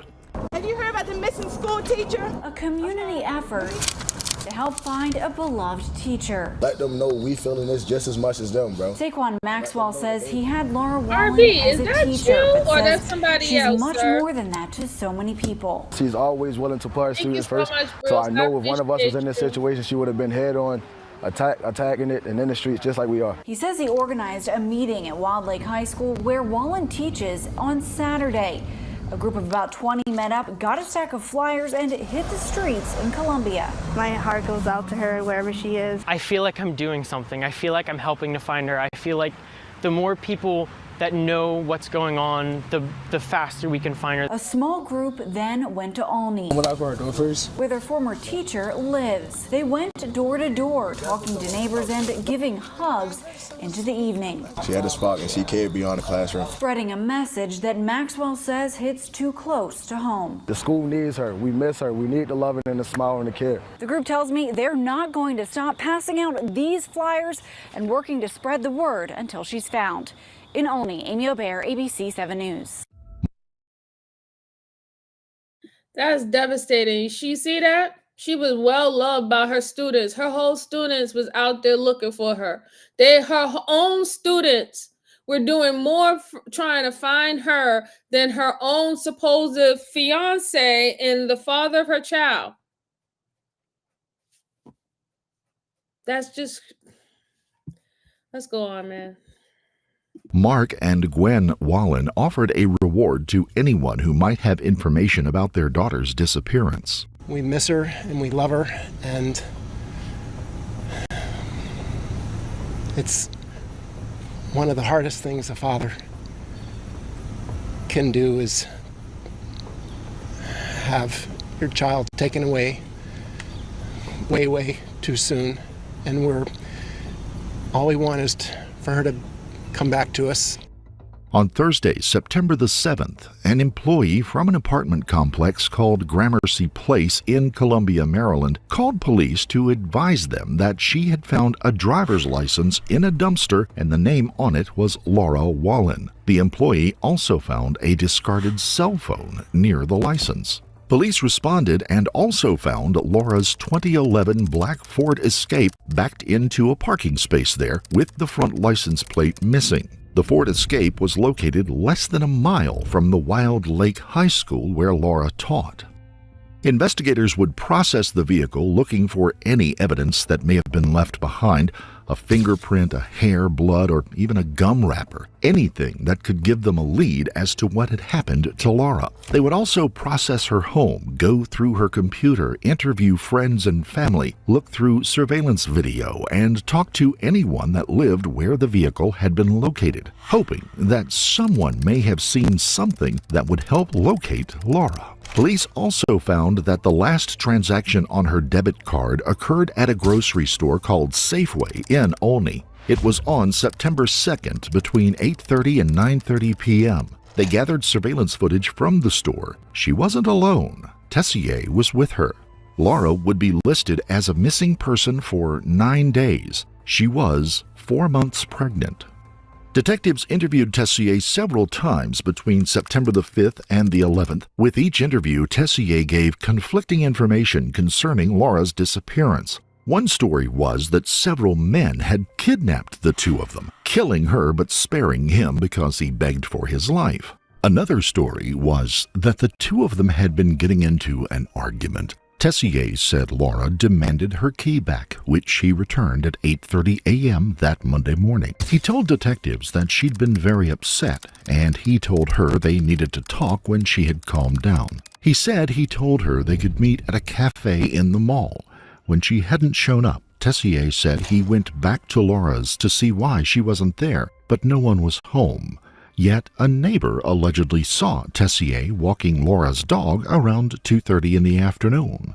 A completely different story, Tessier said that he had taken Laura's Ford Escape to the Gramercy Apartments and had gotten rid of the front tag and her cell phone. This was alleged by Tessier to buy more time for Laura because she had said the father of the baby was not him. It was someone else, and she needed to figure out what to do. She needed to escape and think. Detectives knew through cell phone records that Tessier had been in that area since Laura. How do they let that slide for this man to say like 3-4 different stories? Like one of the craziest ones that I think the first one they said was like the most craziest story that you can possibly say. I would have looked at him like, bro, are you serious? Like you look like you 250, 6'1", maybe 6 feet, 250. You really telling me that two people just grabbed you and they held you at gunpoint, and because you begged for your life, they let you go, but they kept her? But you didn't, if that was the case, you didn't run to the police and say, help, somebody tried to kidnap us and they got my girlfriend and let me go. I'm not understanding. I'm really not understanding this. Like, how was he even able to get that off like 3 to 4 times? After that first one, I would have been like, no, buddy. Absolutely not. Laura's disappearance. They knew that Tessier had spent a good bit of time at the meat processing plant that's also located on the farm property. The owner was a close friend, and Tessier stayed there off and on. The next several days were a roller coaster ride of emotions for the family of Laura Wallen. Her family knew this was something uncharacteristic of Laura. She wouldn't just disappear without telling them something. Plus, she was very dedicated to her students and was looking forward to the new school year. Each day that passed, the collective concern grew for Laura and her unborn child. September the 11th was a turning point in the case of Laura Wallen, something the public was not privy to in the case of Laura Wallen, especially Tessier, was due to come out. The police investigators, along with Laura's parents, Mark and Gwen, came together for a news conference. What Tessier didn't know was that the press conference had been staged specifically to see if he would give himself away. Police already believed that Tessier had a hand in the disappearance of Laura. Her parents bravely sat beside the man who could have harmed their daughter, even going so far as to hold his hand. You put the suspect in front of a camera because he's going to talk, and he may inadvertently say something or present something in a way that you know is not true. Thank you all for coming here.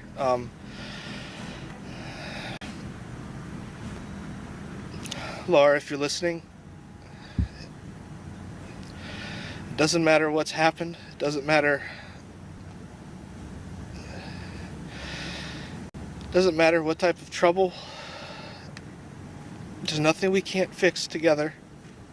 Myself and your family.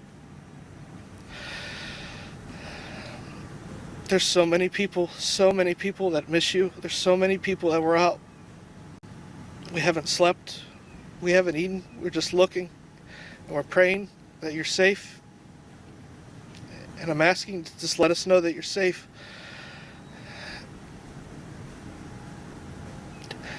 If somebody has her, please understand that you've taken away a huge person in so many people's lives. Friends and family and students that she has. I know what she means to me. I know what she means to everybody else. And we just want to know she's okay. We just want her back. Super excited for the start of the school year. I know she had talked to her principal and her teachers, like her coworkers, about her being pregnant and how excited she was. And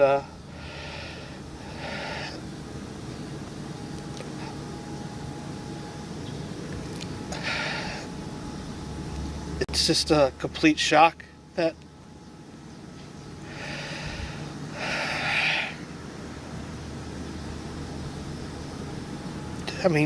I think leading up to the weekend that she's missing, I don't believe anybody has any inclination to think that something was wrong or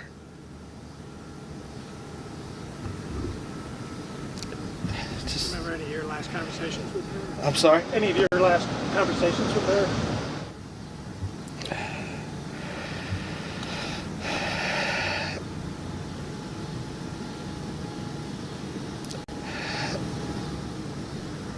I don't know where she is. That's all. I don't know.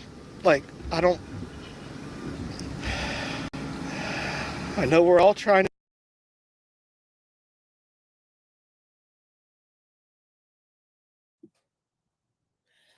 He is such a SOB. He is such a SOB.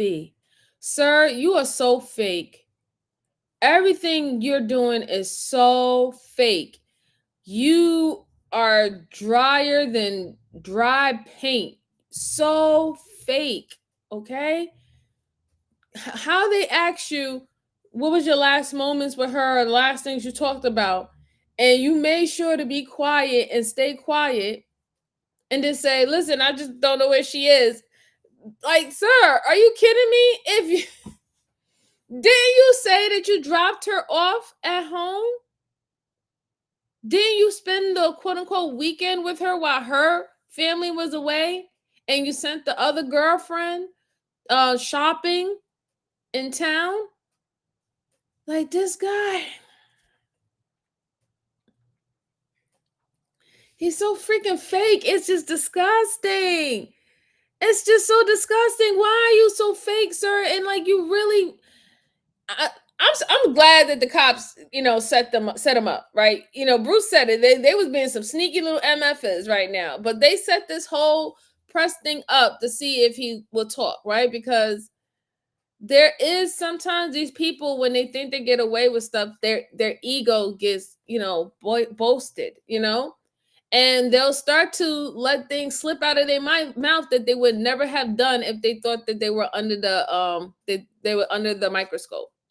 And as of right now, he doesn't believe that he's a suspect. They got him sitting there with the mom and the dad acting like he's a victim and all the stuff like that. And like, oh my God, my heart goes out to the mom and the father, because can you say that their acting skills is on 100? Because there ain't no way that I will be able to sit next to or pretend to be having some emotional bond with my child's potential killer just to catch him. I don't think I have that rap, I don't think that I can stomach that. You know what I'm saying? Like, I'm an Aries and we tend to wear our hearts on our sleeves, and you know how the hell we feel with our facial expressions, or we're just blunt and we tell you like it is. However you get it, but you kind of know where we coming from, right? Ain't no way in hell I'm sitting there, I'm allowing you to hold my hand, knowing that the police have already told me weeks prior that they think that you're the suspect. Do y'all know how much patience, how much strength that the father and the mother have to do that?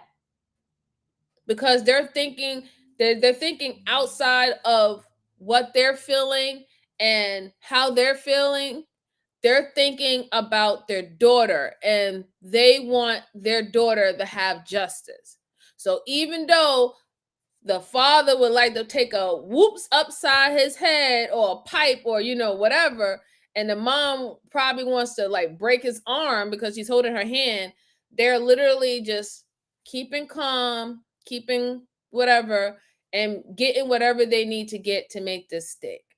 But this is just, it's sad all around. It's sad that they even have to go through this, really. That's a lot, man. That's sad, man. That's really, really sad. That's so sad. I don't like that. I don't like that at all. Let's see. Moon Girl said, I hope you rot in hell, bro. God, yeah, I hear you. Anthony said, okay, fill me in. I work 3. Oh, you work 3rd and don't watch TV much. Hey, Anthony, what's going on? So this guy apparently must have unalived his pregnant girlfriend or his pregnant fiance because he was a 2-time in hussy and he had another woman that he was triangling their relationship with. It just so happened that this woman got pregnant and obviously he didn't want it, or maybe he wanted to leave and be with the other woman. But if it's found out that he got that woman pregnant, that means that whatever lie he told to the other woman, she would realize that he was cheating the whole entire time because this woman is 4 months pregnant. He told both of those women that they were crazy exes and that he wasn't dealing with them, but he was dealing with them at the same time. So he was concerned about his cover being blown.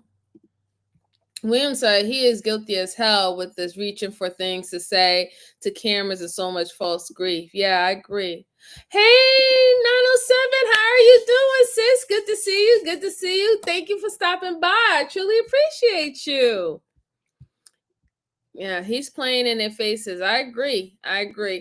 Flower said, don't hate anything back. Yeah, Flower, I have to hold back a little bit because if Joanne, shout out to Joanne. Hey, boo. If Joanne catch me cussing, she gonna come in here, ooh, MJ, you cussing. So I'm trying to stop cussing because I don't want Joanne to come and get me and put me in timeout. So I'm trying my best. Yeah, Anthony, there is no tears. Absolutely no tears. And he think that just by pausing and stopping talking is showing how broken up he is inside. That's what he thinks. Sophia said, life isn't like a game. You can't have 2 relationships. Yeah, I mean, and only if that's an agreement between both parties, but you cannot put 2 people who did not sign or consent into it in a relationship that they did not sign up for. That destroys the relationship because the trust is out the window, the loyalty is out the window. Let's see. Looking it up now. Okay. I'm trying to be good, Bruce. I'm trying. Hey, Bridget, how are you? Good to see you. How are you to this Monday? I just hope the other woman saw his pleas. I hope so too. I hope she's looking at the news and everything, I really do. Yep. Facts.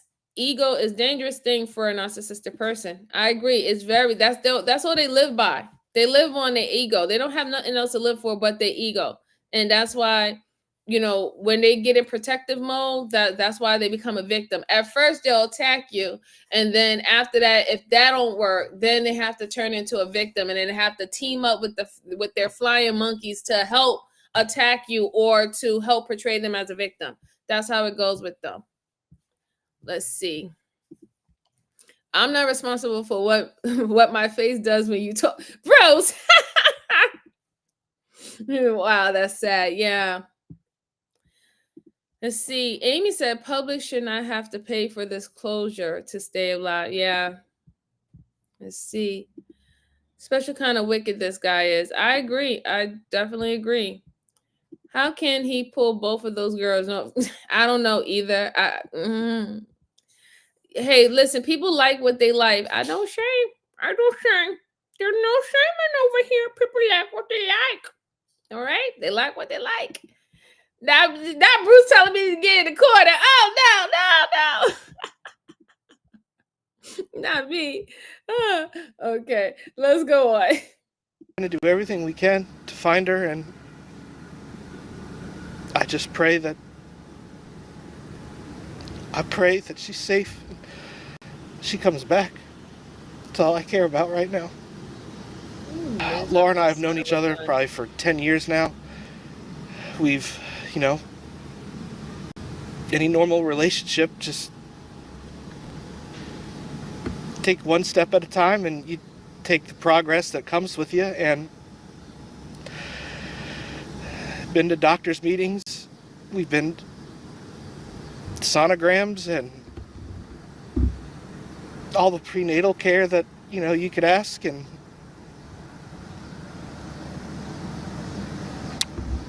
sorry. Montgomery County Police suspected Tessier's involvement early on. The statements he gave were very conflicting, and the idea of putting him in front of the cameras was to see if he would trip himself up. In doing so, several experienced people watched him as he talked. They watched his emotions and listened to see if there were any red flags thrown by Tessier. When questions were asked after Tessier spoke, the detective advised one reporter that they were still working on it as a missing persons case, that nothing at that moment indicated foul play, and they were still hot on the investigation. This may have been a slight bending of the truth, but they did not want to give Tessier any inkling that they viewed him as a suspect. During the week that Laura had been missing, the police were busy watching Tessier. It seemed he had made several trips back to the open field, at least 10 times, near the 12,400 block of Price's Distillery Road in Damascus, Maryland, 20.8 miles from Olney, Maryland. It's about 35 miles west of Washington, D.C. This was where he had taken Laura on their adventure during Labor Day weekend. The homeowner of the property and the farm had gone on vacation for the Labor Day weekend, so no one was home. The owner was in no way involved in Laura's disappearance, so this would be the perfect opportunity, the perfect place to make someone disappear. Tessier contacted a friend for a ride to Baltimore. He told the friend he needed help to clean up a mess, but the friend refused to help him. Unbeknownst to Tessier, detectives had placed trackers on his car, and they were monitoring his movements for a while. Then, on September 13th, with search warrants in hand, detectives traveled to the property in Damascus, Maryland, and began their search. There were several acres to the property filled with woods and open fields. During their search, detectives found tire tracks that led to the back corner of one of the fields. It was 1.2 miles off the main roadway. With the help of canine cadaver dogs, a shallow grave was located. They found a purple material sticking out of the 10 by 10 foot grave, a possible match to Laura's shawl or vest that she had been wearing that fateful day. Laura had been found. Tyler Tessier was arrested for the murder of Laura Wallen. At 5:30 p.m. this afternoon, Tyler Tessier, Mrs. Wallen's boyfriend, was arrested for her murder. Since Ms. Wallen was reported missing by her family 9 days ago, we've determined that Mr. Tessier was the last person known to have been with the victim. The Montgomery County State's Attorney's Office would also be the one to determine if Tessier would be charged with the death of the unborn baby. The state attorney for Montgomery, John McCarthy, advised the court that Laura had been shot once in the back of the head with a .22 caliber rifle, with the bullet entering the brainstem. On the night before Laura was murdered, cell phone records show that Tessier made a call to the friend of the property, where Laura would later be taken to.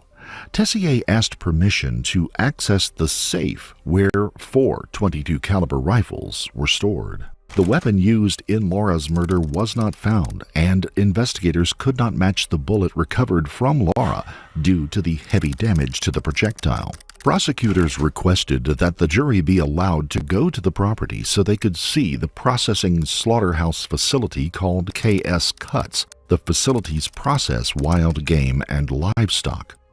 They say he took her out to a field next to a slaughterhouse, an animal slaughterhouse owned by a friend. He took her out to that field and promised her that they would build a new house there for their new family. But instead of the house, they say, Tyler Tessier took one of the rifles that he borrowed from the slaughterhouse and shot Laura Wallen in the back of her head.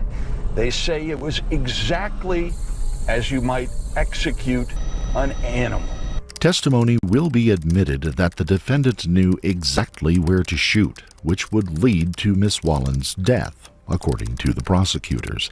The defendant has executed hundreds of animals in the exact same manner in which he had executed Mrs. Wallen, prosecutors advised. Prosecutors also wanted the jury to see the skid loader that Tessier used to dig the shallow grave and bury Laura. The remoteness and inaccessibility of the area, other than by four-wheeler where the grave was, would show that Tessier was very familiar with the property. Tessier backed himself into a corner. He took the life of Laura Wallen after she attempted to make contact with another woman he was involved with. He allegedly lured Laura Wallen to the field in Damascus, Maryland with empty lies, shot her, and buried her. During the recorded interview on September 13, 2017, Tessier admitted, after his lies about what had happened, that he had gone back and shot Laura once in the head because he was concerned he had buried her alive. Tessier's lawyers tried to suppress the statement of his involvement, but it was voluntarily made, and they had to concede.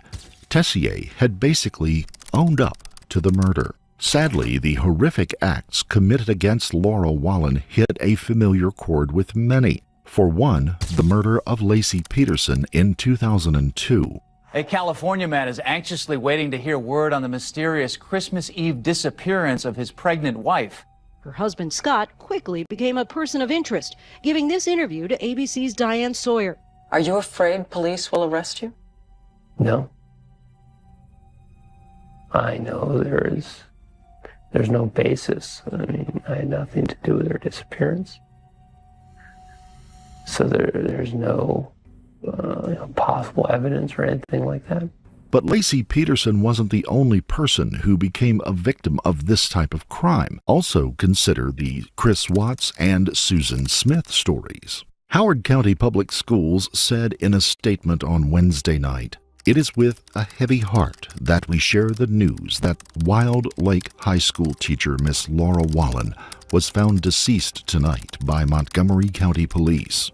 After learning about the tragic outcome of Laura Wallen, the Wild Lake students made a commitment to wear black in honor of her on that following Thursday.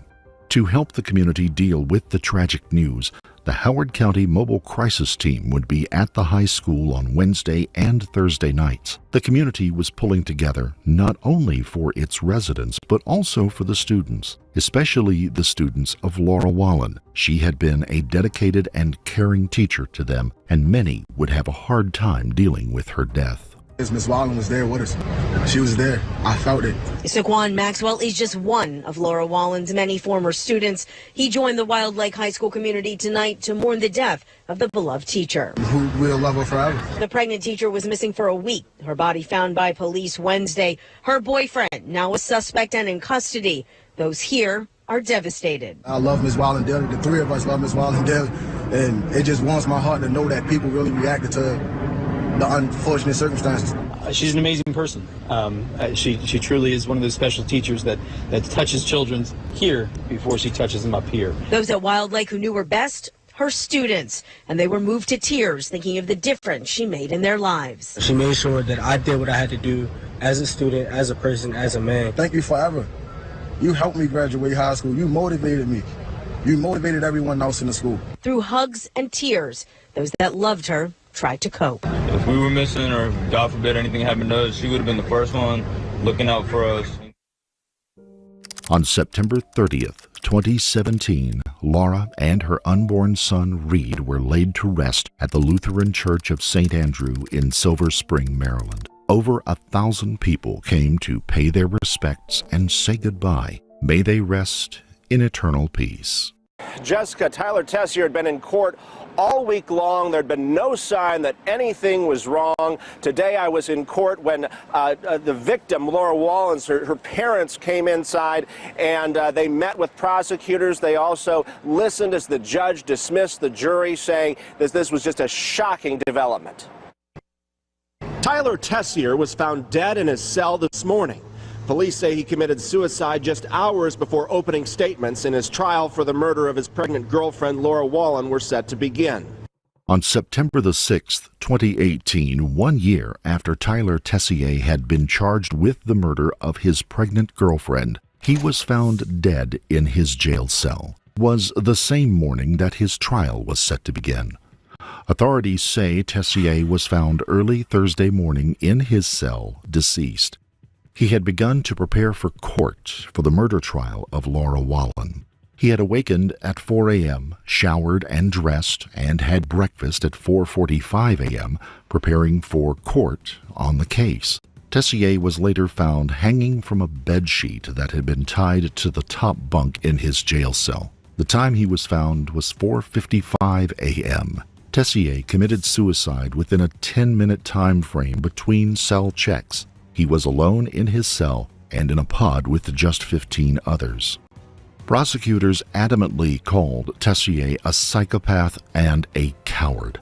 The family of Laura Wallen spoke out after Tessier was found dead in jail, criticizing him as someone who lied about everything and had never shown up for anything in the last 10 years.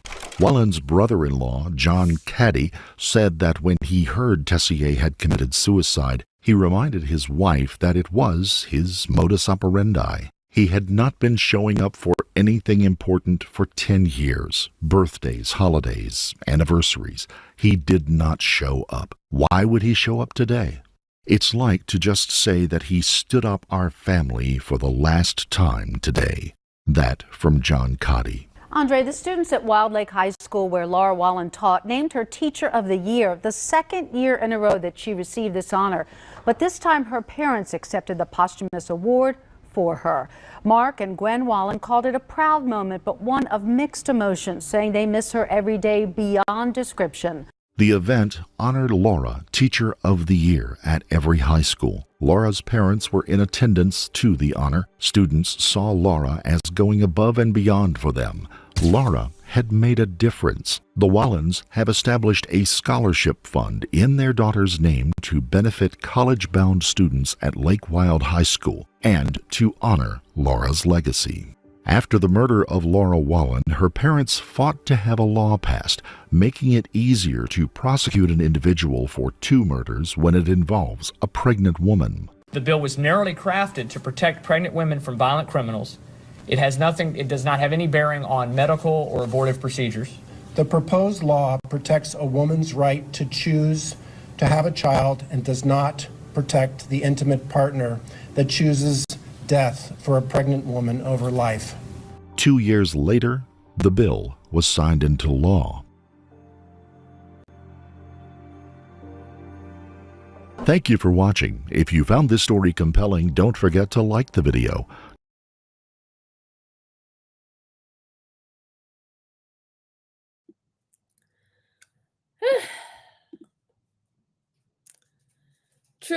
Truly speechless. Prayers to that woman. That was horrible. He had every intention on unaliving her because he didn't want to have a child with her. And he was just trying to get away with everything. He sat up there and he plotted. He literally contacted those people and asked them, can he use their land? Or can he use one of their weapons? Because he probably framed it as he was going to go hunting. Oh yeah, you went hunting, all right. You went hunting. You set the mother of your child up as prey, and you shot her like a dog in a out there in a field. Like, and then for you to be such a coward, how much of a ussy can you be that you can't even deal with your consequences, right? You gonna literally, the day that you were supposed to face trial, you couldn't face anyone. but you had all that ego when you thought that you was getting away with it and you thought that you wasn't a suspect to have a whole conference to talk and speak freely with your lies. But now you're afraid to face the public when they actually found her body where you took her, where you knew the person who owned the land, where you had access to the rifles, where you sat up there and you lied and you kept on going back to the place 10 times. And then on top of that, just to show how much he hated that woman, he admitted that he went back to the spot where he buried her and shot her again because he thought that he buried her alive, knowing that he has an accurate shot where he shot her in the back of her head, that she wasn't going to survive. And I hope they also charged him for the child's murder too, right? The unborn child's murder too, because you deliberately took.